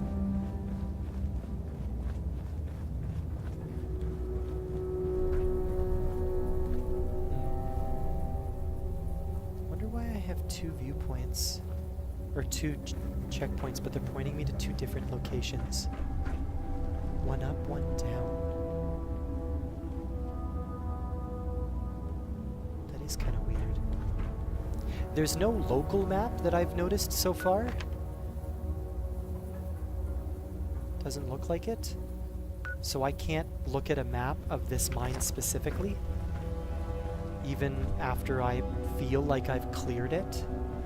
And there doesn't seem to be any indication of clearing it either. The way in Skyrim, when you do a dungeon, it would put in parentheses cleared. So something to keep in mind. Otherwise, I guess I'm just free to go. So that's that waypoint. Oh, and the other one has disappeared now. Okay. Whatever.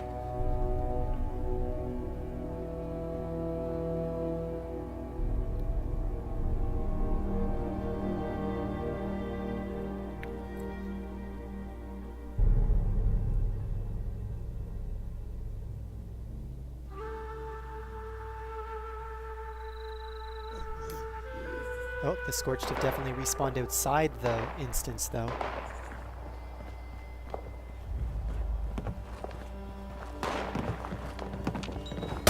Hello, boys. Back. Oh, nice when I can one-shot that guy.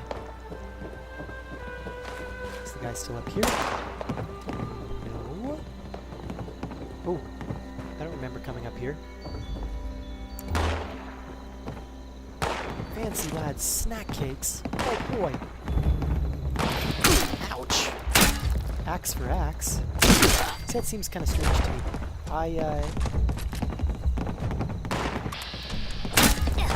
I can barely one-shot. Oh shoot. I am injured. That's fun.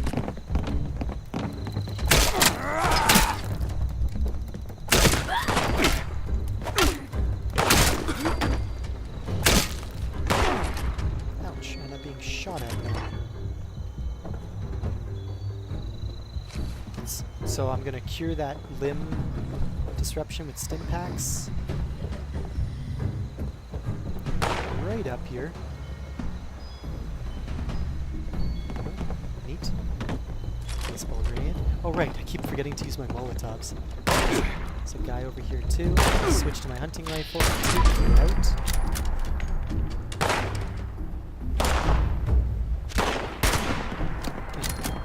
Is he dead? Maybe?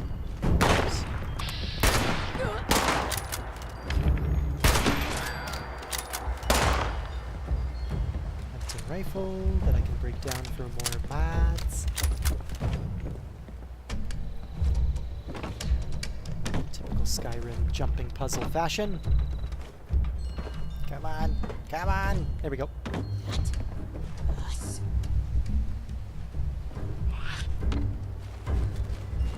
Hey, buddy.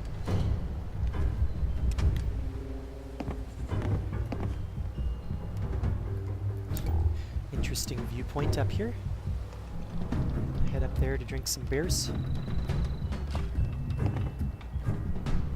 Do I hear someone pursuing me? Where are you? Where are you? Come out, wherever you are. Huh. Let's go right up here.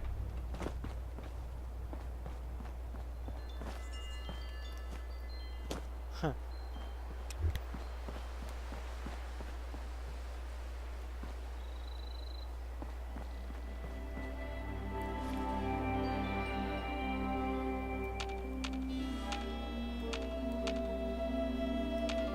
Oh, see that? I used to do this out of habit. I'd hit my VATS button to see if it identified any enemies.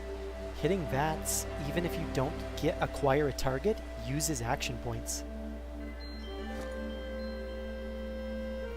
This is another area where the depth of field thing, I'd kind of prefer not to be a thing, because I'm clearly looking at the railroad, but unless I use my scope, it does not focus. Okay, I get it. I get the realism there, but if I'm staring at that point without activating my scope, I am straining my eyes to do that. And if you experience a ton of eye strain, you're going to get tired, and if you get tired, you're going to stop playing, and I feel like that's not what Bethesda wants you to do. Bethesda wants you to continue playing an online game like this. They don't want you to ever log out.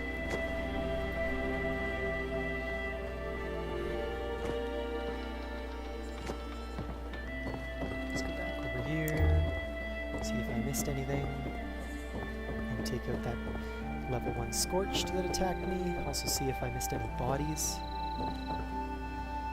Once again, I'm going to go over to this thing and scrap all my junk but the grizzly bear. And because it's a weapons workbench, I'm also going to... Okay, so that hunting rifle I just picked up, why would it be grayed out? Huh. Still going to scrap it. A true stock. So that might be one that I can upgrade without having the gun nut perk, or whatever they're calling it now.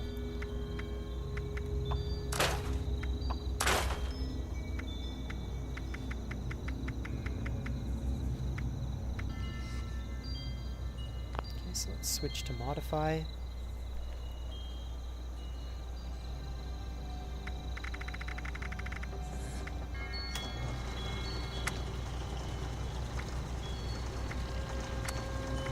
Yes, I can throw a true stock on it.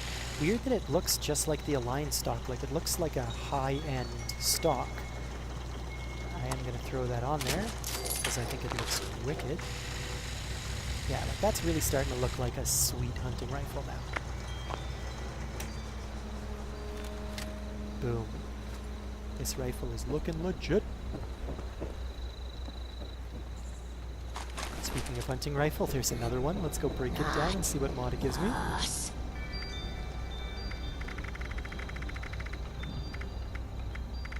Right, let's go into weapons to clean that up a bit. Short, scrap, reflex sight circle. Bag of fertilizer. I swear that wasn't there before. This is acid and a ton of fertilizer, which weighs next to nothing, but when it is a bag of fertilizer, it weighs a ton.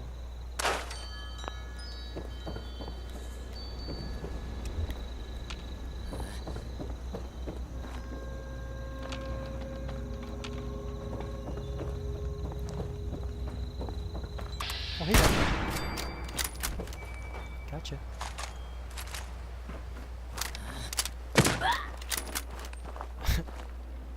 I feel like that was a Scorch that just died from fall damage.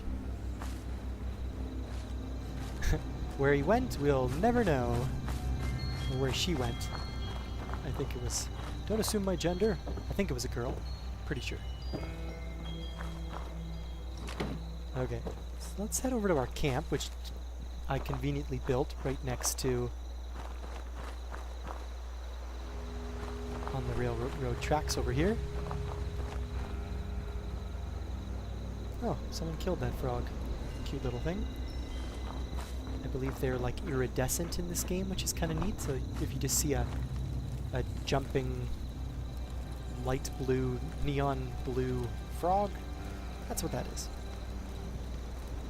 Okay, so now I'm actually in my camp, so I can transfer all my junk back over without it breaking down.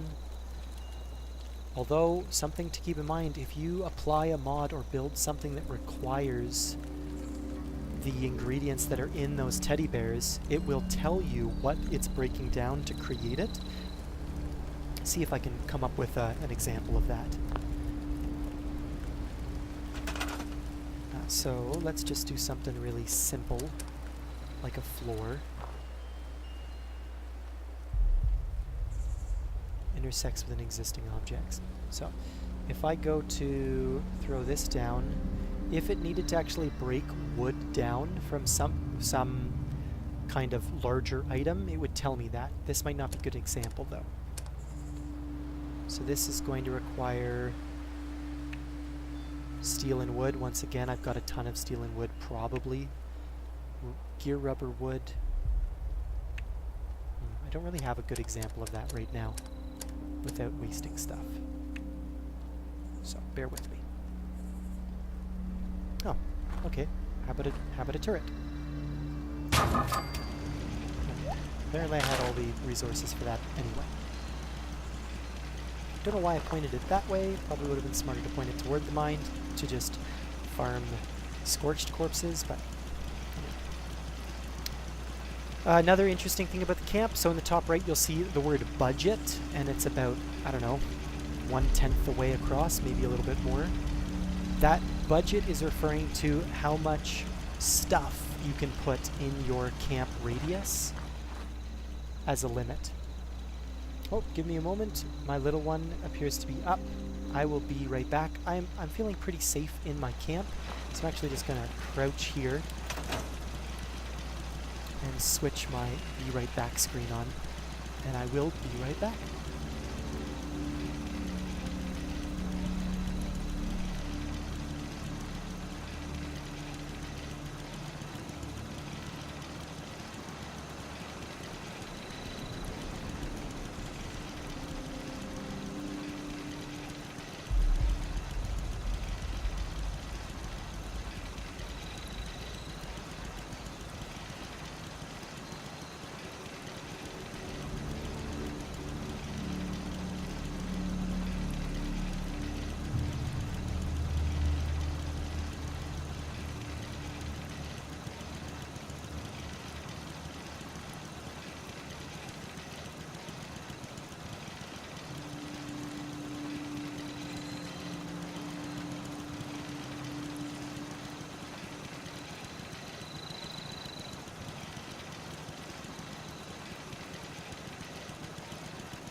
And we're back with Liliana, the not-so-dragon at the moment. Rawr. Alrighty. Let's see what we got. Alright, I think I covered most of the stuff in the base, so you know what? Let's start making our way to Morgantown. How close am I at the moment? So this is my current closest waypoint to Morgantown, so I guess we'll just start walking. Let's see if I can get back on that highway. And that is west. Yes. Oh, and we're thirsty again.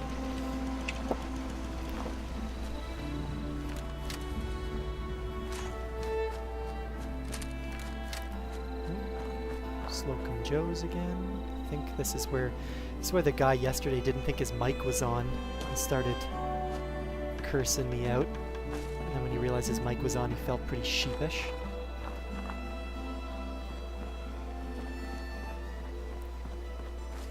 Okay, so I think this is the major highway, so let's take this highway north to Morgantown. Okay, that was a little weird.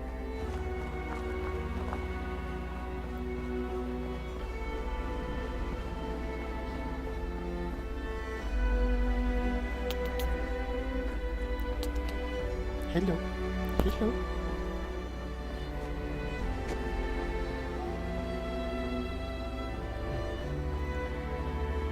Oh, I guess I a kind of roundabout way of doing things. That's okay.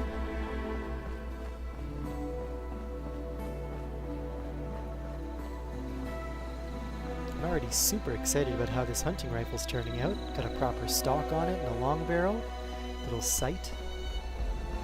One of the questions that also came up yesterday from my stream was, are scopes in the game? And I know the scopes are in the game, I haven't seen one yet, but I know that they're in the game. Oh. Oh, that is not a nice super mutant. That's the first hostile super mutant. Let's go for a headshot. Oh, right, I haven't activated that VATS perk again. Gotcha. So that reminds me, back to perks, back to lockpick, back to concentrated fire. Okay. Oh, hello! He has like a wheelbarrow piece of armor on his back. Bottle cap 308. Bobby pin dog food. Excellent. Let's actually eat that dog food right now. Yeah? Sure. Oh, you dropped your soother. You dropped your soother. Basha, basha, basha.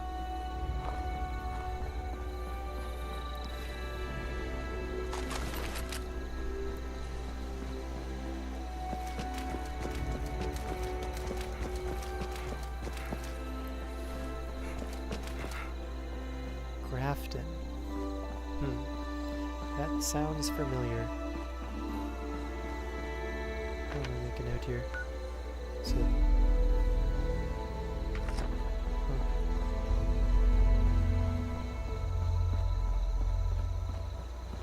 Oh.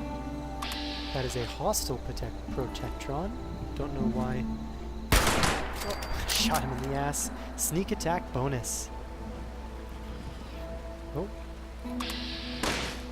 We have company. Do not be followed.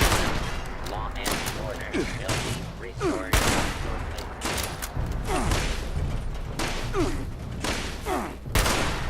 It feels like I'm being shot from above as well.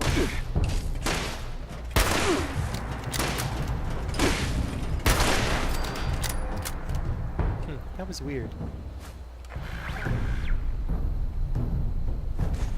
Responder's emergency signal. Let's listen to that and check that out.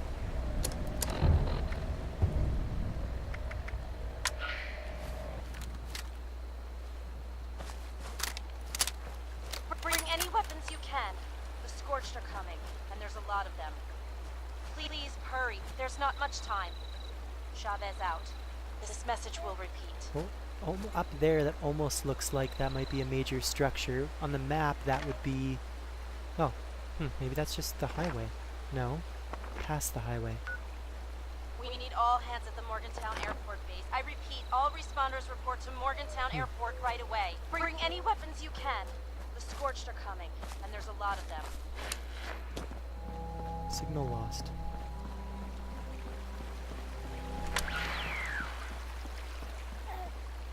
Oh, this is actually a good question I had as well. Generally when you lose a signal, it does not auto-tune back in when you leave. Jesus, I what the hell repeat, was all that? responders report to Morgantown Airport right away. Bring any weapons you can. The Scorched are coming, and there's a lot of them. Buggers. I don't really want to waste ammo on these guys, but they're kind of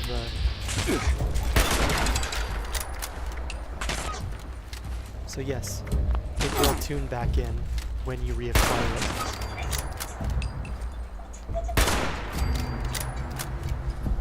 Nope, that's not the end of them.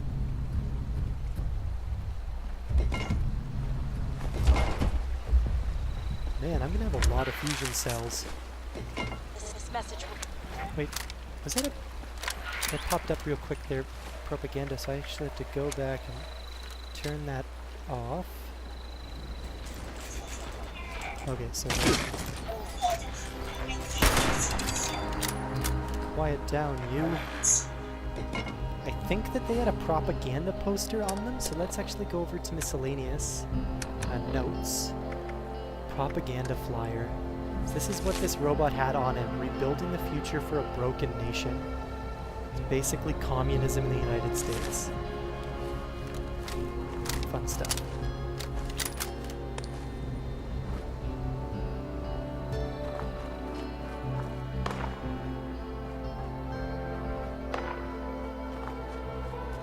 I took down a Protectron over here. Find him some other time. Let's continue. Let's take another canned dog food, because I could use the health.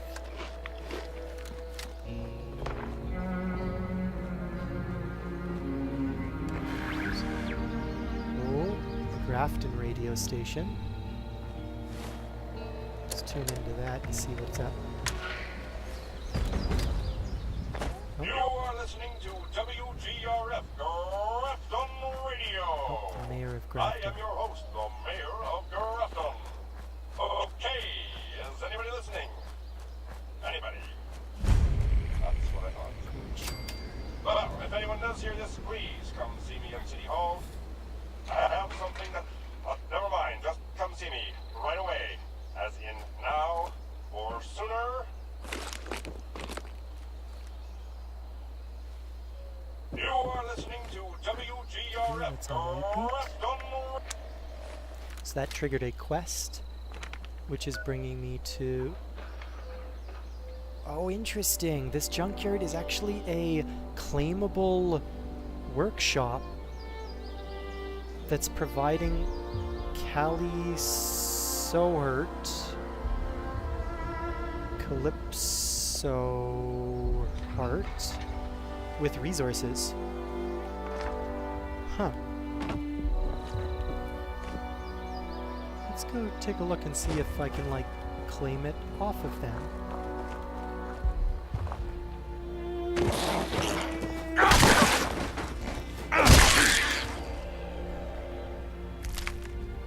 Also, something I'm curious about is, does pistol whipping with your gun drop the condition of it? Knee-jerk reaction would be yes. Hello. Grey Tortoise Famous Cigarettes. So usually these have red workbenches, like what you would have seen in Fallout 4, that you go to in order to claim them. She's good. Like 5 minutes ago. Here's one of those communal stashes. I can throw all my junk in there to free up some space. And this is the workbench I was talking about. So if I try and claim it, I'll spend 28 caps to claim it, and then other players may initiate PvP while they attempt to claim it from me. So 28 caps for me to potentially get all of these resources provided to me. I don't know if they're deposited into my stash or what. You know what? I think it's worth trying. Let's give it a try. So it's now... Jesus! Well, that was to be expected. They've set up turrets to defend the workshop.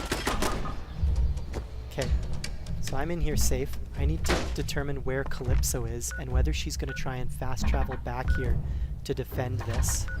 Yes. Close that door.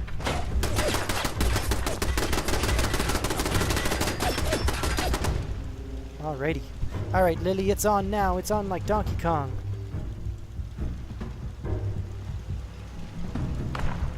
So do I have to blow up those turrets to claim this, I wonder? Oh, so I can zoom in there.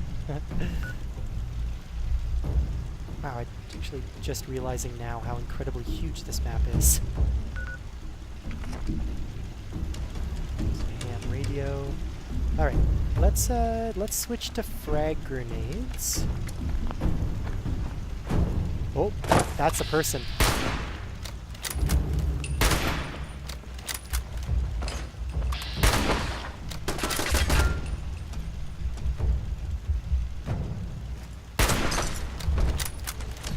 Sorry, I had to. I wanted this workshop. I'm selfish. So she's gonna seek revenge now, so now we get to figure out what that's all about. Have I been marked as a murderer? I don't think so, because I'm just doing my job. The job of surviving. Okay, like I said before, let's get out of that turret's line of fire. Weapons, switch to frag grenades. And let's take out these turrets. Yeah, it's exciting.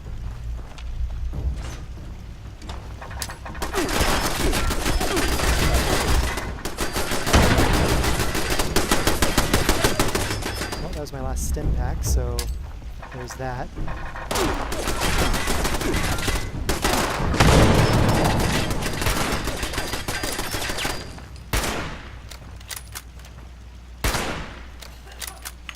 Am I doing any damage to this turret at all? Oh yeah. Oh, and she's here. This is bad. This is very bad. Oh, I cannot see a thing. I'm critically injured. So that cost me 32 bucks, and I would have lost all my junk, but I had just thrown my junk down into the stash, so I don't think there's actually any harm. I'm not going to seek revenge. That was me just trying to see what the PvP workshop mechanics were like. So I'm just going to respawn. And I'm going to respawn. Where am I going to respawn? So 3 caps to respawn there. Why can't I just respawn where I was?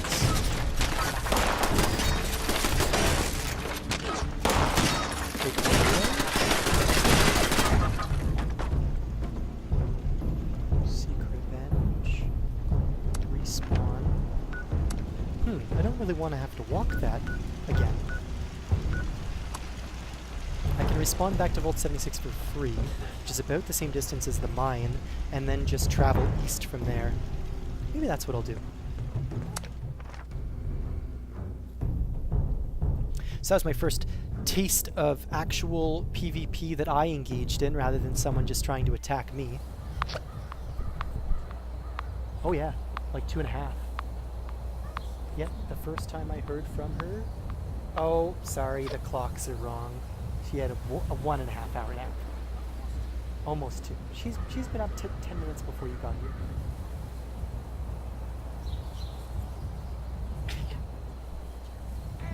Oh, fair enough.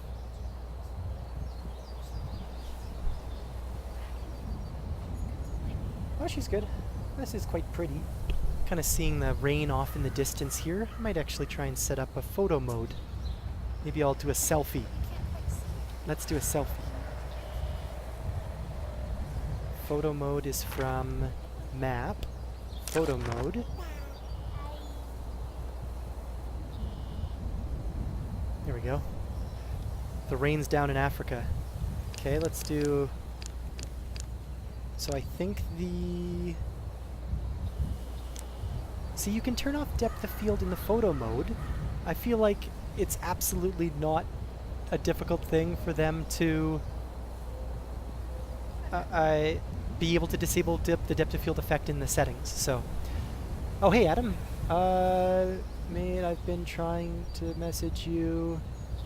Yeah, for whatever reason the Bluetooth on my phone and watch are acting funny. How do you craft ammo? So crafting ammo, you need a Tinker's Workbench, which I do not think is a plan that you start with. So you'd actually have to, I'm guessing, progress through the main quest to get the plan for Tinker's Workbench. Are you having trouble finding ammo? Because between 38, 45, and 308, I have a ton of ammo already.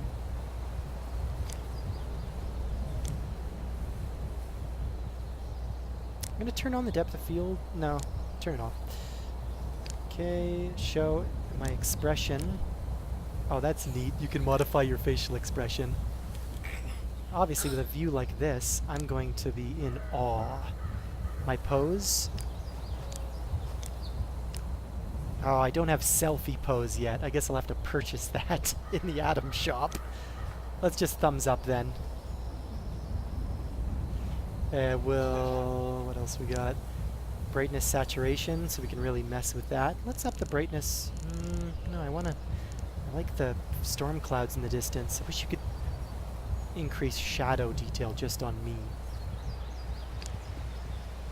Filter. Oh, goodness.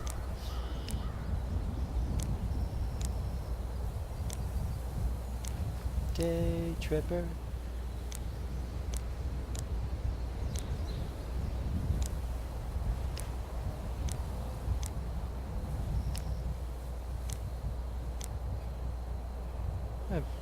Vintage is kind of neat. It does brighten me up a little bit. Let's just do none for now. Texture. Oh goodness. Scan lines. tone. Film grain vignette. I do kind of like the vignette if I bump up brightness. Let's bump up brightness a little bit with the vignette. Frame category of low. Let's just do standard. Let's do a postcard. There we go. Oh, got me some atoms for taking a photo in photo mode. There we go. Took our first photo. Drink another purified water. So the tricky thing with that PvP event is I just burned through all of my stim packs. So I have to be conscious of that because right on the D-pad is set to stim packs, and if you have none, there isn't really any super quick one-button health method. So I have to keep that in mind. Alright, so we're going to head hard east from here, down the mountain, and try and get back to that junkyard.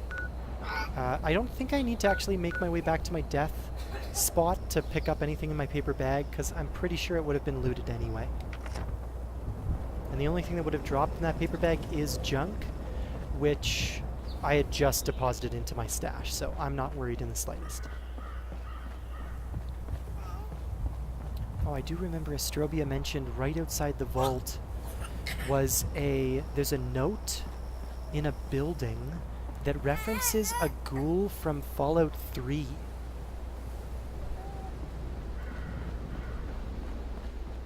Doot, doot, doot, doot, doot, doot, doot. Bye-bye from Liliana, the not-so-dragon right now. Bye-bye.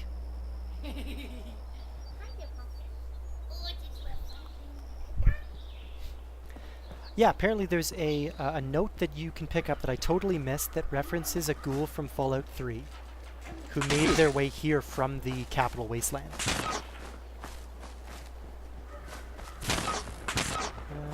Do I have any other weapons in my heated pitchfork? Let's go with this axe and drop these guys.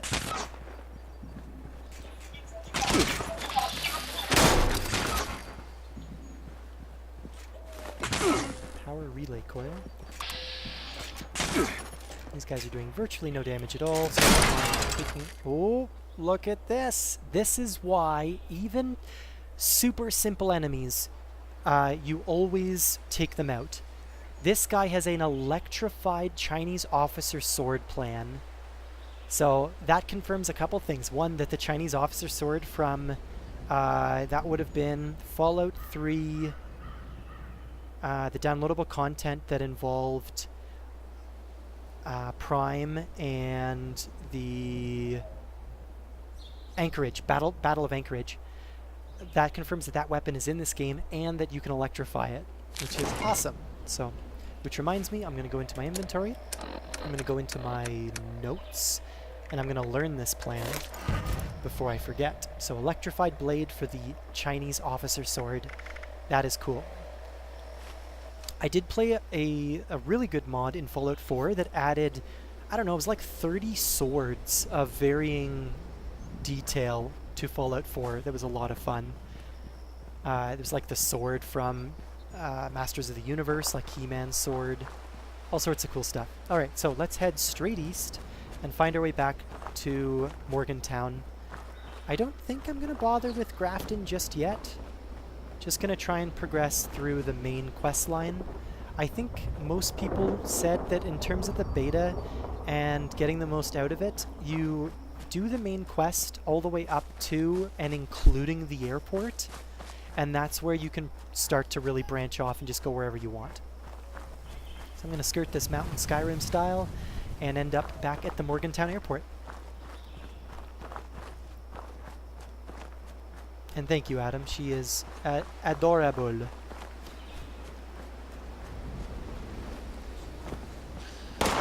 Oh, scorched. I did. I think yesterday I showed the daddy's sidekick. Ooh, nut fruit. An ingredient of vegetable. Oh! I think that's scorched once again. These scorched, they are, considering they've lived as long as they have, they're quite suicidal with their fall damage. So she took a tumble as well, just like the one at the mine. It's getting dark, and it actually just occurred to me that I don't think I've played this game with the game in nighttime yet. Oh, feral ghoul, little campsite here. Hello. Interesting.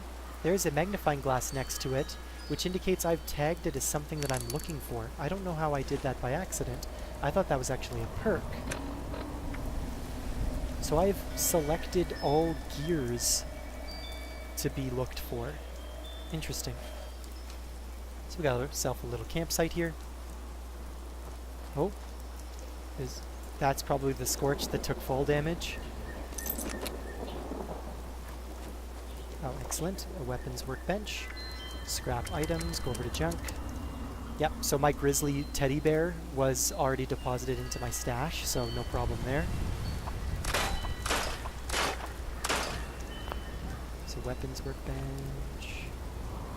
HH3A capacitor. I wonder what that is. Is that junk? Yes, it is. Aluminum and ceramic. So capacitors, pick up capacitors because they have that all-important aluminum. Oh, you're playing while watching. That's brilliant, Adam. It's like Fallout Deception. If you're online, I wonder how I can add you to my friends list. So let's see if I can switch.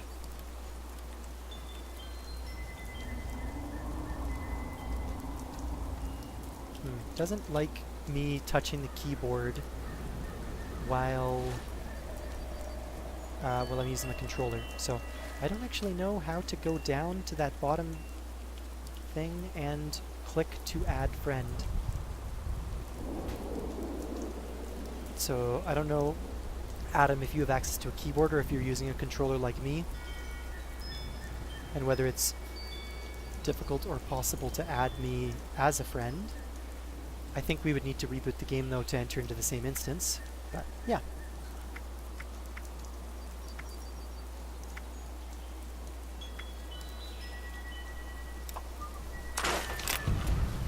Fierce receiver mod received.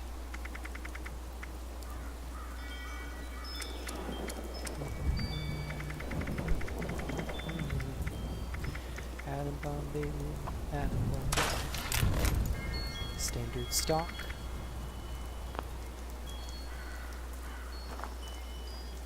Little cook stove. There's the cook station here. So let's, since I continue to run out of food and water, let's make some mutt fruit juice that I can drink. Oh. What's your username? I closed to respond to text. Okay, so my name is probably my full name. Yeah, so it's Mitchell Hamilton, all one word, is my username for Bethesda Launcher, and since it doesn't matter what your character name is, it just matters what your account name is, that is what you'd probably search. Oh, I've got Radstag hide. Let's go and cook that up.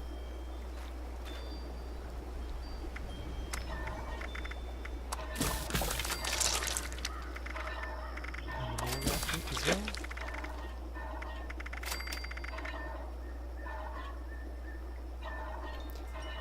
That's a good question. Why does it say I have 138 wood? Am I actually carrying that wood right now? No. So where is that pulling it from? Like, is this... Oh, up here. I forgot. Duffel bag. Shotgun shells. I keep finding shotgun shells. I have not found a shotgun yet. Adam, have you encountered any shotguns yet?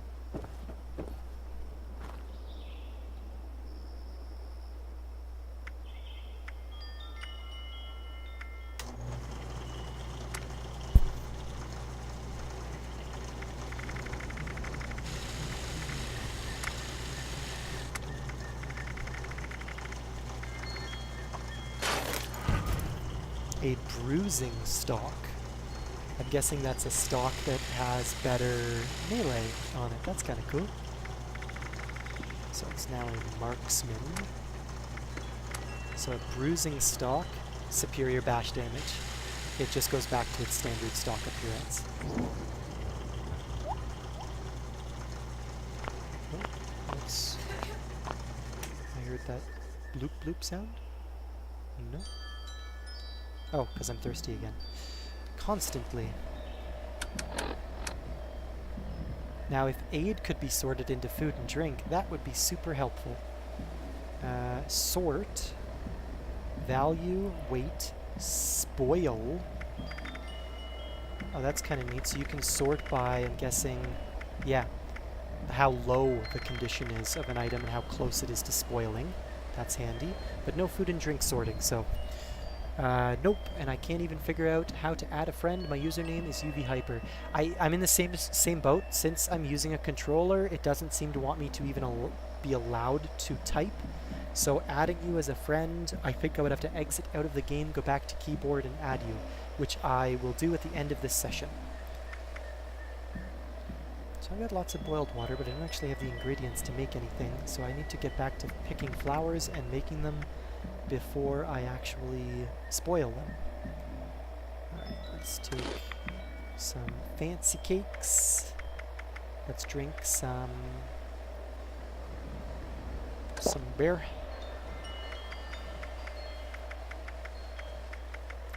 Don't want to waste my purified water anymore because I'm running out of that quickly.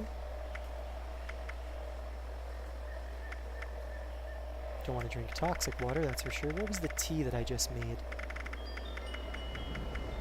Mudfruit juice. Let's take both of those. Get myself in a better situation. I cooked mole rat as well, I think. Yes. Ups my strength, so that's good. Cool. Alright. Let's continue east. Can't find it on the launcher either. I think it's in the top right corner. But that is going to be a to be determined, TBD.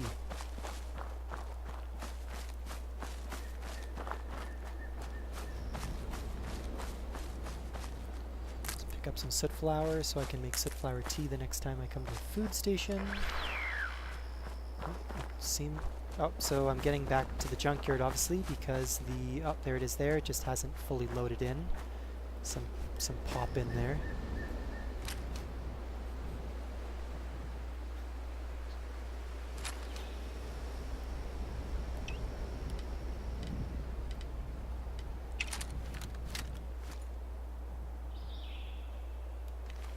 As I get closer, I'm sure those textures will pop in. I don't mind that. Some people were all up in arms because of the pop-in. Yep, see the texture pop in there. Whatever. Where are these supply drops? Strobia was mentioning supply drops last time too.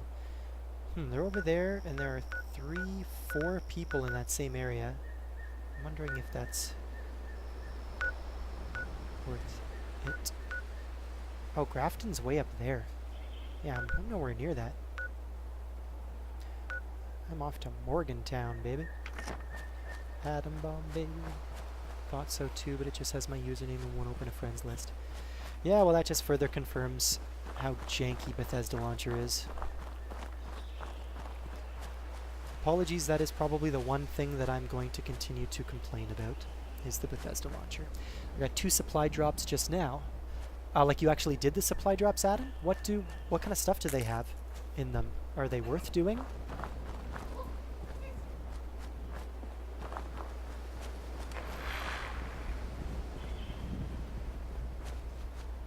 I'm also curious as to whether I am still open PvP with this Calypso character.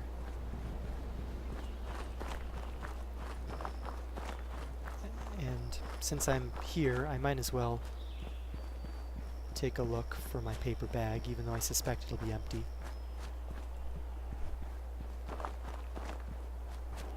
And whether the turrets open fire on me immediately. Nope, they're not hostile.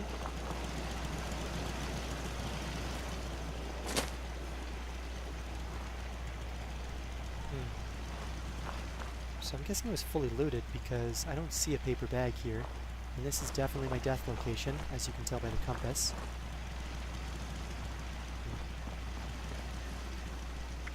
Once again, store all the junk, since the stash is there.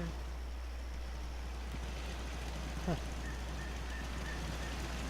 Calypso's got a nice setup here at least, and she's clever to throw down the turrets. And turrets are actually surprisingly cheap to construct. But let's just check out this house here. Ooh, our first power armor workbench. Power armor station, I should say. Updating gunpowder.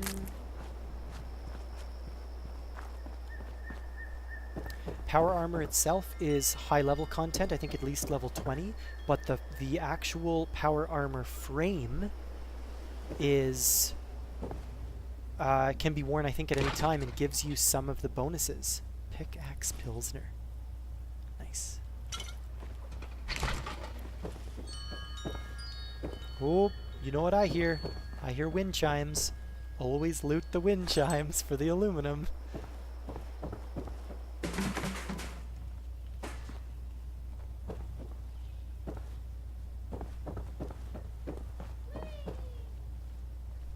Congratulations on level 4, Adam.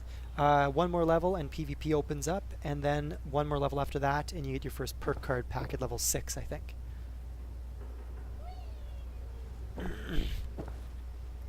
I certainly don't mind hearing the complaints. If you've got complaints about the game, I'm all ears. We probably have mutual complaints for a couple of things. It's beta, so I think if there is one time where it is appropriate to complain about legitimate things, now is the time. Otherwise, how the heck are they going to know to fix it? Let's continue east.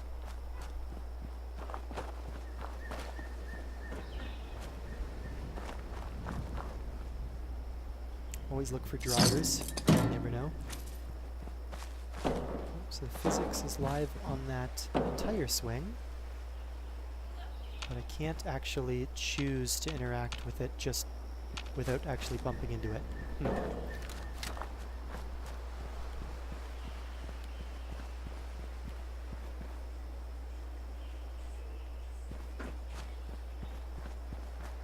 fact that you can scrap things you have equipped and the gun aiming in VATS bothers me.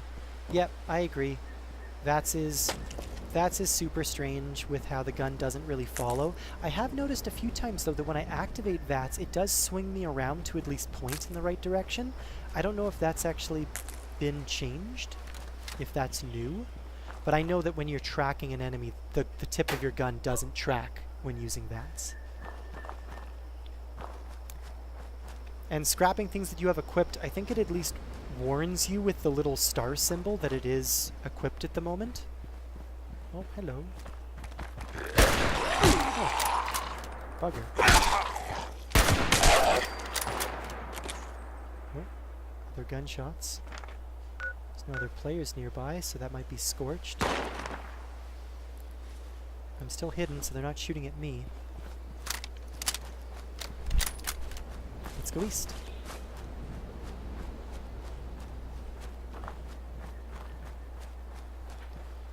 Nice thing about us going up this hill is I think that we're going to crest and then be able to look down at the airport, and I think that'll be kind of cool.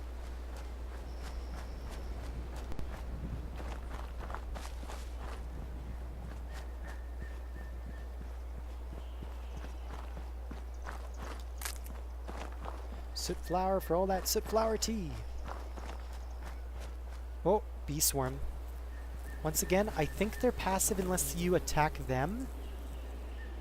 Looks that way. Yep, so that's fine. I'm not going to bother their hive. I'm not going to bother them.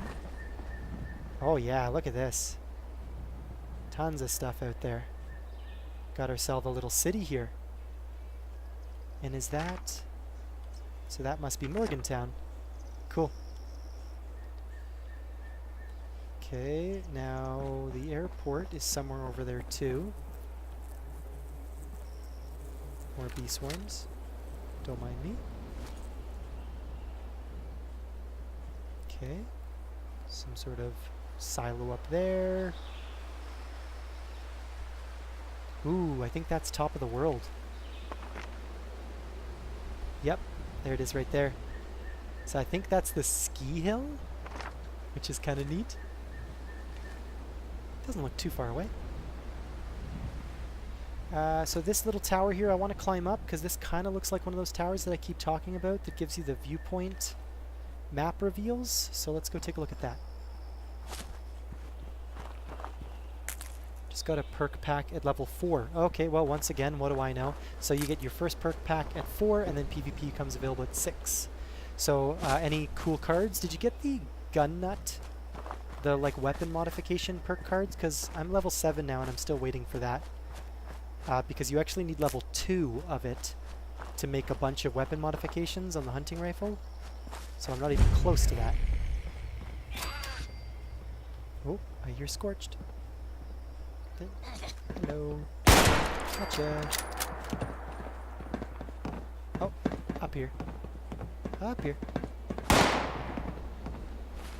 Let's switch to Molotovs. Got a present for you.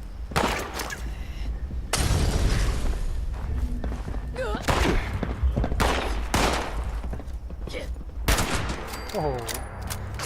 Good shot.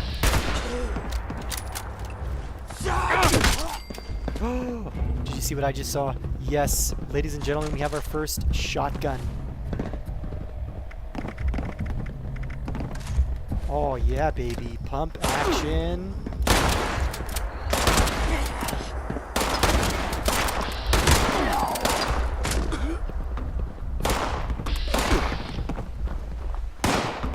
Yeah, baby. Gotcha. Definitely seeing some significant FPS drops in this area. You just hanging out? Eh. I don't want to use a shotgun to get that guy up there. Oh! And I missed. World's best Molotov.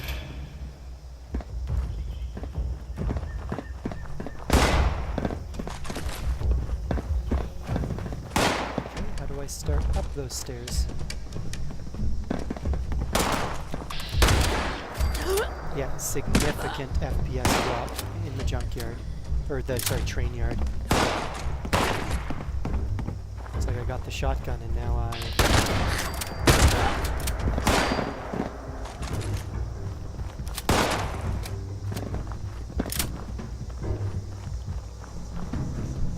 Didn't get that in the pack.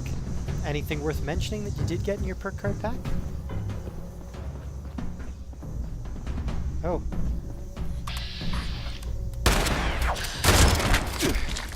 Another shotgun. And now I'm over encumbered. Just hanging out.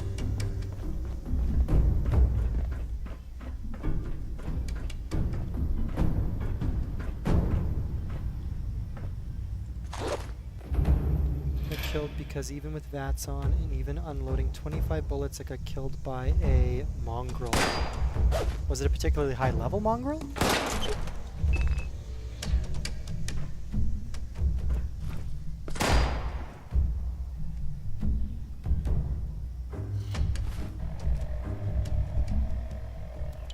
Slot's favorite shotgun, so we can jump back and forth between shotgun and hunting rifle.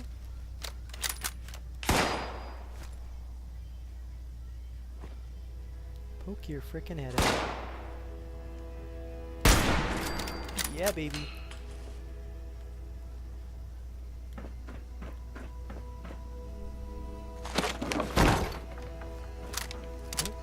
It's probably not the way.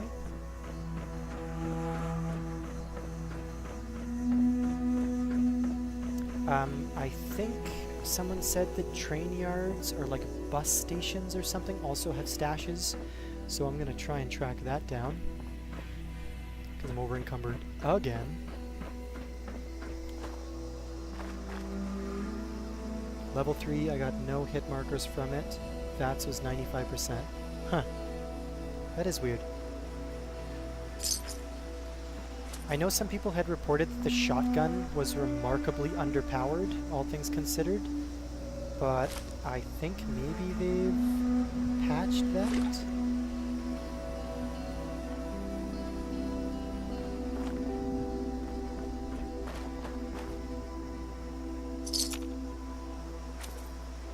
good amount of caps around the train yard, so if you're desperate for money, I recommend checking it out.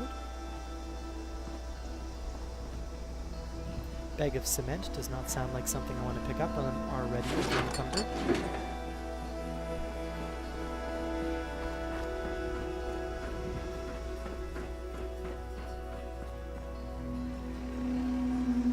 Yeah, I'm getting like, I don't know, 15 frames per second right now in this train yard. It's the first location I've come to that is very oh my god, ladies and gentlemen. Ladies and gentlemen, I have found my first power armor frame.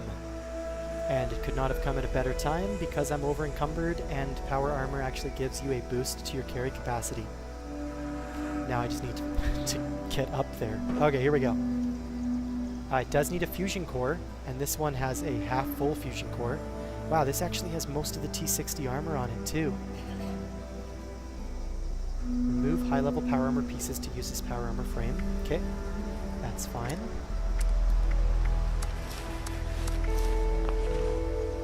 Let's do it. Ladies and gentlemen, our first power armor frame. Increases strength, all forms of damage resistance, and makes you immune to fall damage. Whoa. Mitch Hamilton reporting in. It's got a 50% core in it. I'm still over encumbered, probably because the power armor itself had weight to it that I don't have equipped on the frame, which then counts against my carry limit. Darn, okay. So, let's still walk around slowly here. Greaser jacket. Oh, got a stim pack. Good. Got a stim pack again. Try and save it. Oh, nice little ramp here. Light pistol. Another stim pack. Good.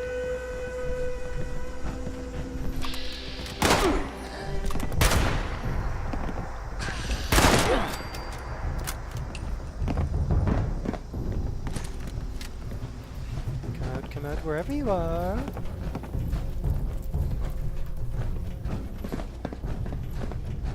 Where'd he go? Where'd he go? Where'd he go? Oh. Hey.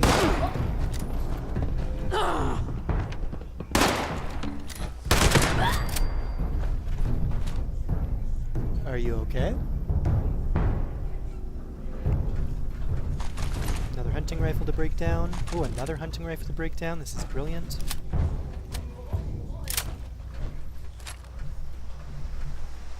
Lots of ammo. Yeah, I'm finding a ton of ammo. I don't know if your mileage may vary, but I don't think putting points or using the perk card that increases ammo stash or supply, I don't think that that's necessary. Because ammo so far has not been scarce at all.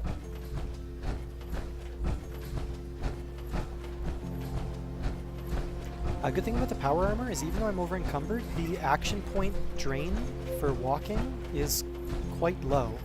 So I'm able to move around quite a bit.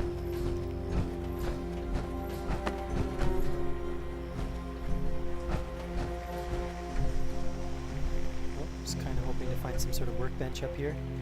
Once again, frames per second, huge dip. Another hunting rifle, excellent. Bobblehead, charisma. When used, gain +2 charisma for an hour.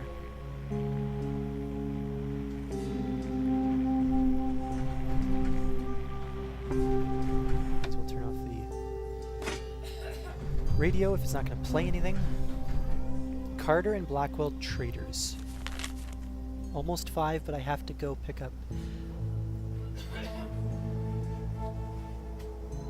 Very good. Well, I think we have another 4 hours. So you should have time to be able to come back. So take care and we'll see you soon. If you or I sat in a room and recorded a robbery then refused to give information regarding the culprits, we'd be in jail. But Quinn Carter, despite interviewing the man guilty of a far grander crime, walks free. Support justice and refuse to buy any copies of the Charleston Herald until Quinn Carter is charged with conspiracy to commit treason or until she reveals the location of the traitor Sam Blackwell and all his fellow Free States secessionists. Your screen is flashing pink. Oh, that's weird. Some sort of like texture issue. Is the whole screen, like including my webcam, or just the game capture is flashing pink? I think your stream is messing up. Huh. The live everything. Interesting. Streamlabs OBS still shows it as fine. Can you, before you leave, just refresh the stream real quick and see if it's still doing that? Because I'm definitely curious as to whether my stream is actually acting up and I have no idea. Because if people aren't watching it live and the stream is all screwed up, I might as well restart the stream.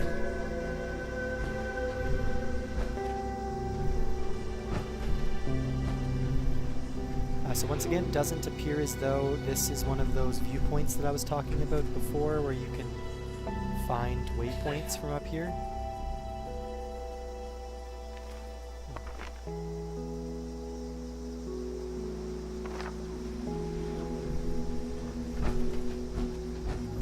It's working now. It was just your screen. I wonder if it was because I was viewing the note. Oh, speaking of which, forgot to loot this body. Gunpowder.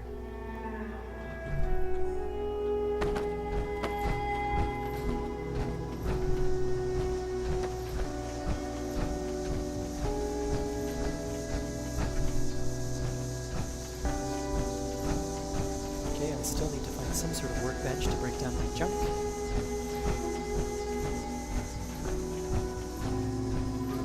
I have no fall damage, so let's... Oh, I can't do that. Fall damage, so let's take a leap of faith.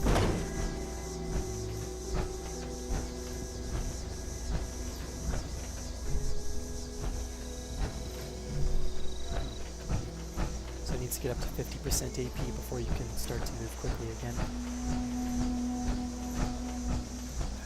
Ah, boom! Boom! And here we have a food station, which... can you use it to scrap? No, you also can't while you're in power armor. So hold on. Let's exit. That's why to collect your power armor chassis. 253. I wonder how much it weighs. It only weighs 10. That is a super convenient use of... Oh, you little bugger.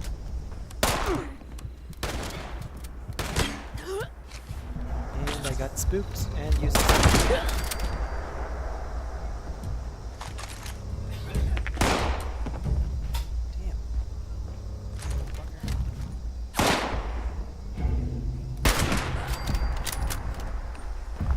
Yeah, so I've said this 1,000 times already, but huge FPS dips in this area.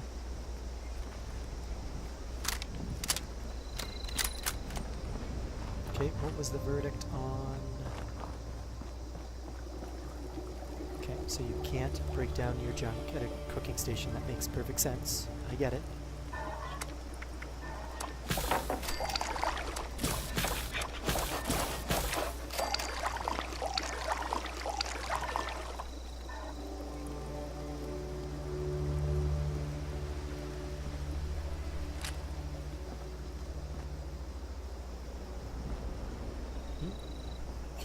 Patio chair sit. I was like, what's that? Sleeping bag, burnt textbook, another bed. Give me a moment. I'm going to log out quick here, and I'll be right back.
Alrighty. I was just joking that once I start getting about 50 consistent live viewers, I'll put a catheter in so I don't have to take a bathroom break anymore.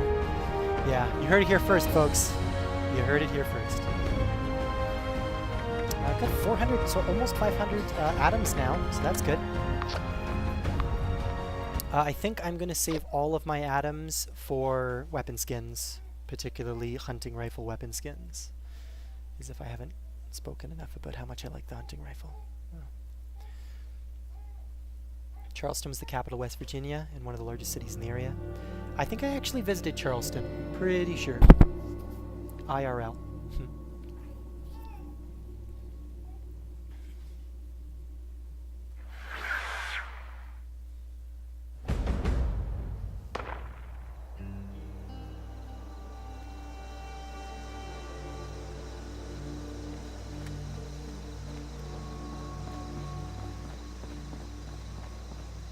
I'm actually just noticing that my Streamlabs OBS does list my FPS, so when it gets really choppy, I'm gonna take a look and see, like it just did there, what it drops to. It isn't dropping any frames, but I think that's more of a stream thing.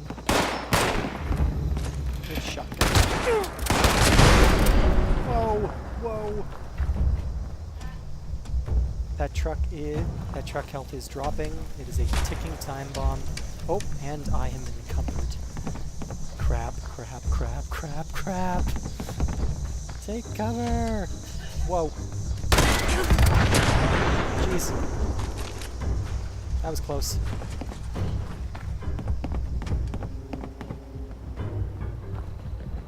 Yeah, this whole train yard area is super glitchy. Yeah, I just dropped to 15 frames per second there. Now I'm hungry.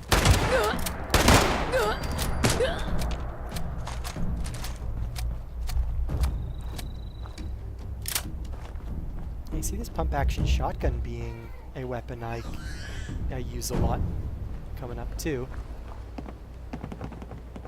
Hey. Very difficult to aim when the FPS drops the way it does.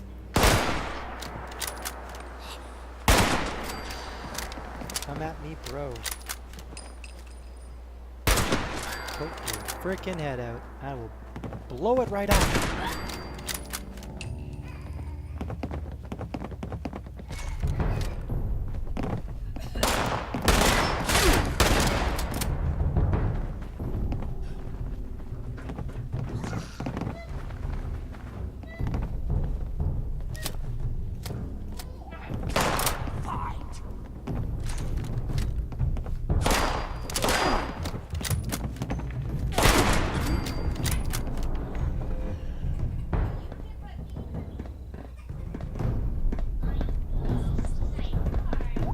Thirsty and hungry again. Not good. 76 scorched. So, was that saying that that had barbed baseball bat and a Bowie knife? Man, I've gotta find a workstation. Someone is having a good time over there. Also, let's place my power armor chassis and jump back into it.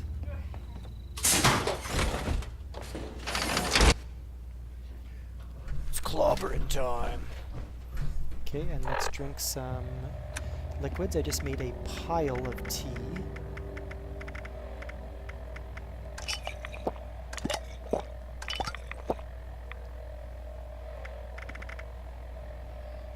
Did I make a pile of some sort of food? Or am I going to burn through some? Oh, there we go.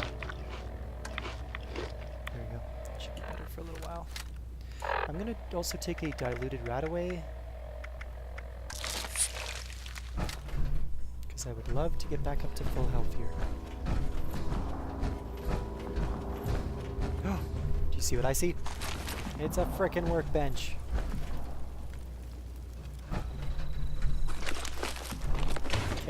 break down some junk. Okay, so it's obviously weapons are the main issue here. Okay, so 29, 30, that's the highest valued 10 mil pistol I've got. That's definitely scrappable.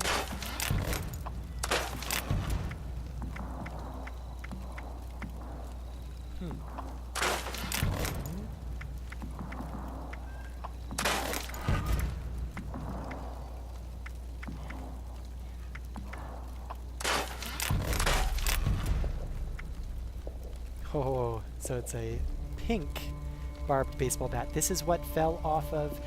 there was a mob I encountered that had a crown next to its name. So that's kind of the equivalent of what used to be a star, so legendary stuff. So this is maybe not legendary, but this is kind of rare. So that's kind of neat. Down the Bowie knife. Let's just focus on weapons for now. Hunting rifle. Oh, got a muzzle brake for it. That's good. Eventually I'll get the silencer for it, I'm sure.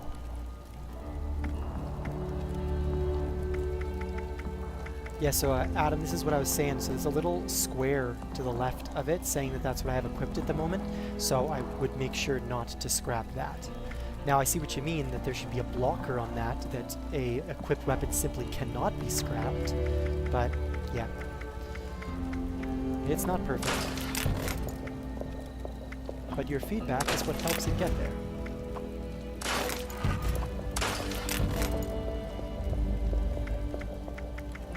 Oh, look at all the hunting rifles. This is amazing. A crafting item unlocked. Blank. That's not good. Oh, ladies and gentlemen, we have our first scope. Not only our first scope, our first recon scope. So recon in previous Fallout games actually added a pip over the enemy after you've scoped them. So interesting to see if that still applies. I probably won't have any of the perks, both science or weapon, like gun nut, to put that scope on, but at least we can take a look at it. Snappy and hardened receivers. My first pump action stabilized medium barrel for the shotgun. And that's got me closer to 200, which is not low enough that if I lose my fusion core... Yeah.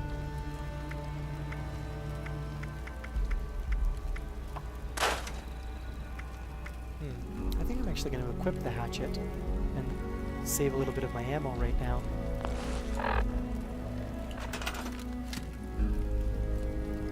Except what? That was weird. Oh, to move my camp. I hit left bumper by accident. Okay, let's go down and put the hatchet.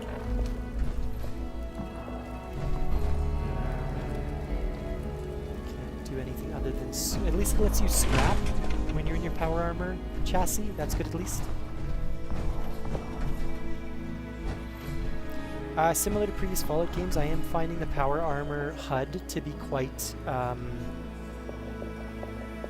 invasive? Is that the word? Distracting. Oh, hello, I heard you crying. Were you getting some nasal maintenance? Some sinus maintenance? So not over encumbered anymore. I did notice that the... I did notice my core level is dropping pretty slowly. I'm cool with walking around in this chassis until I can put my camp down again, perhaps, or fast travel back to my camp, which actually might be a good idea right now because I can fast travel back to this train yard. Right. Oh, interesting. It's saying that there's responder caches here. Well, let's find those while we're here.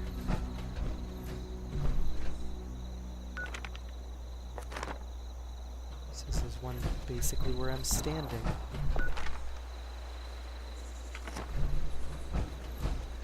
Maybe in one of these crates.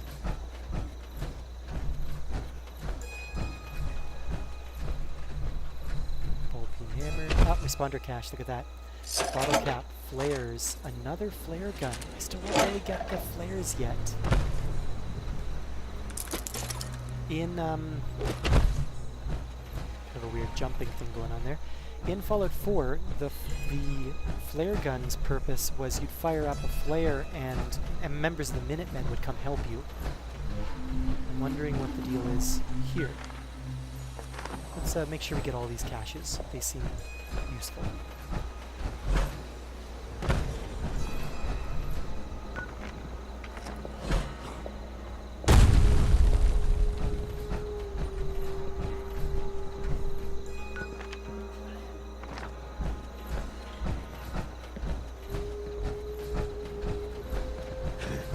Here's Johnny. Capturing a lot of Scorched that are not moving properly and not attacking properly.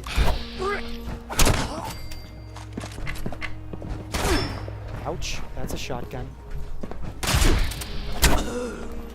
Ooh, good amount of shells on him though.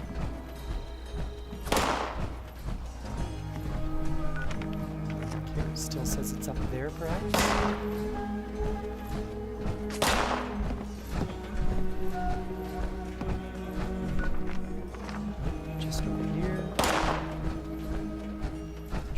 How I missed it in the first place.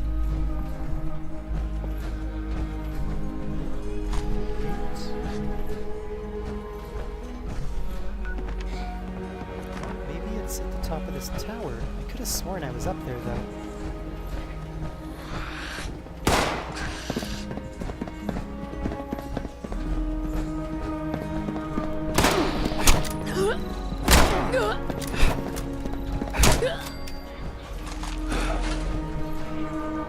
Just like that, I'm over encumbered again.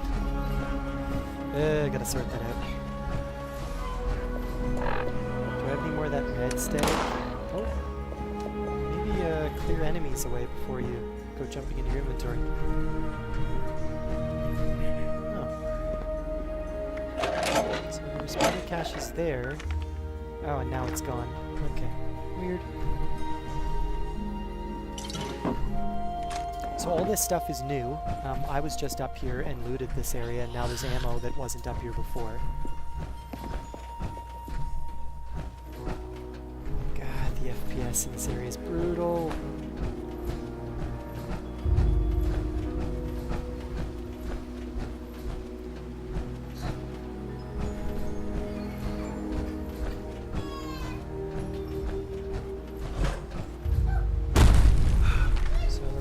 Last one's probably in that little lighthouse. Let's run back in here, and the weapons workbench was in here, wasn't it? Maybe there's one in here then. Oh! Is this? Nope. Kinda. Nope. Looks like it, but it's not.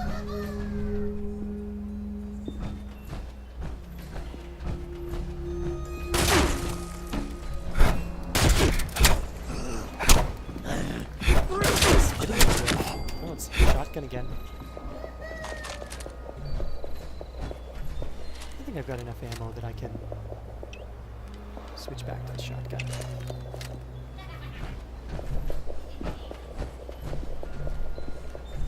And here's the last of the responder caches. And dinged 8. Nice. Which gets me another perk card pack, which, fingers crossed, gets me some gun nut cards.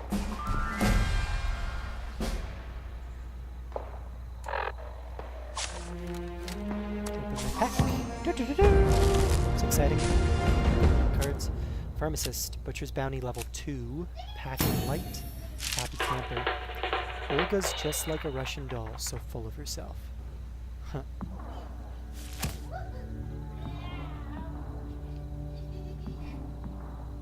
Let's up perception. Which gives me crack shot. Pistols now have 10% more range and more accuracy when sighted. Reap twice as much from harvesting flora. That's kind of nice. Ooh, rifleman. Non-automatic rifles do 10% damage. So this, of course, is what I'm going to accept because it affects my hunting rifle. Which is what turns my hunting rifle into the beastly anti-material gun that I was talking about before. Radaway removes 30% more radiation. Pharma. This is an intelligence, which I'm already full up on. I guess it'd be kind of tedious, but I could sub in pharmacist every time I wanted to use Radaway to make it more efficient. Pistols weigh 25% less. That's a level 9. I do very little buying and selling, so don't need that right now. Hunger and thirst grow 40% more slowly when in camp or in a team workshop. That's handy. But I don't have an extra spot. I only have an extra spot in luck and endurance, but I don't have an extra perk card for either of those. So for now, just the rifleman one. Yeah, that's fine. Otherwise, I could leave pick lock active all the time. Yeah, whatever.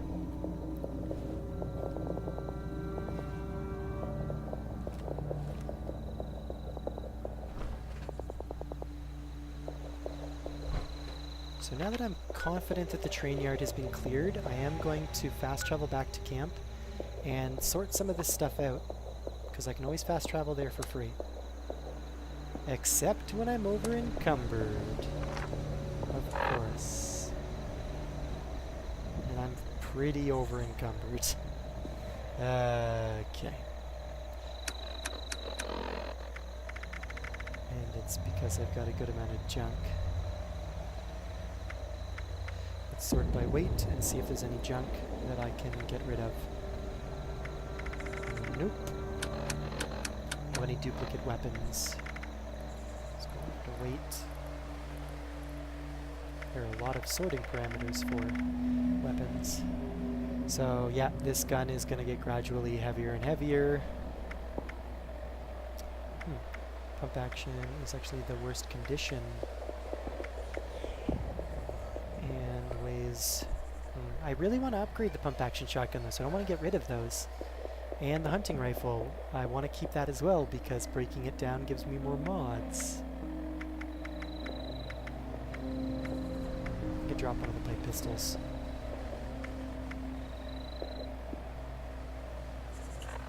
Tell you what, since I'm going to fast travel back here, and this isn't really on it's the wrong outskirts, but let's throw it into this duffel bag, because I'm curious about this too, how long you can drop an item in an area for before it disappears.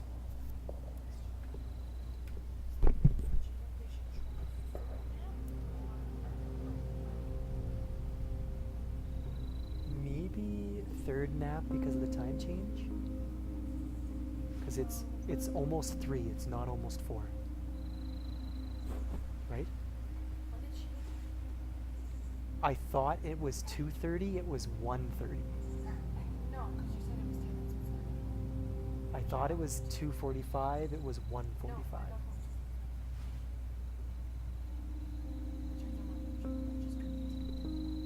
It's 2:49.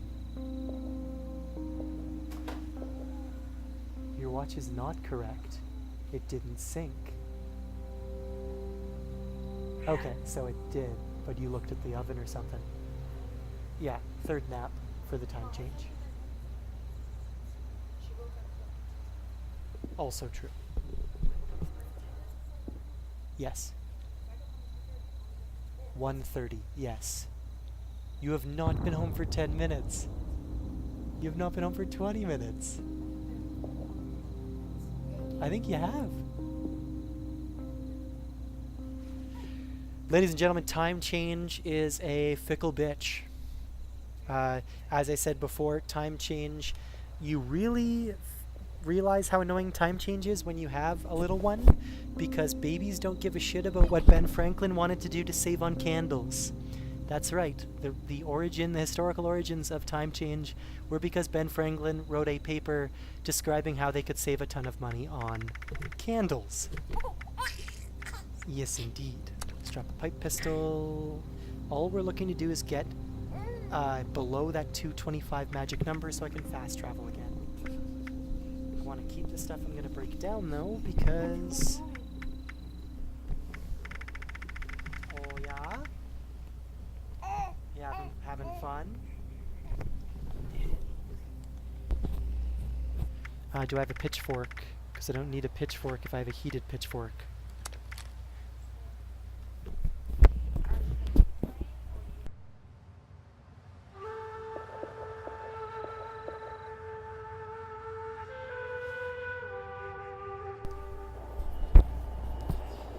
I'm going to fast travel back to camp, and I think I'm going to leave it there for just a little bit. I'm just shy of 3 hours streaming. That would be my longest single stream ever, and I will come back when I come back. This beta is back, is still up for 4 hours, 7 p.m. my time, so I know I'll get back on, so not to worry. Yeah, so let's just drop another item here real quick. What are we going to drop? What are we going to drop? Let's sort by weight again. Let's drop the pickaxe. That's heavy. And the shovel. There. Now we're good. Let's fast travel, and if that duffel bag still has those items in it, great. If they don't... Oh, goodness, why did I do that? Once again, still going back to my Pip-Boy thinking that's where the map is. It's not.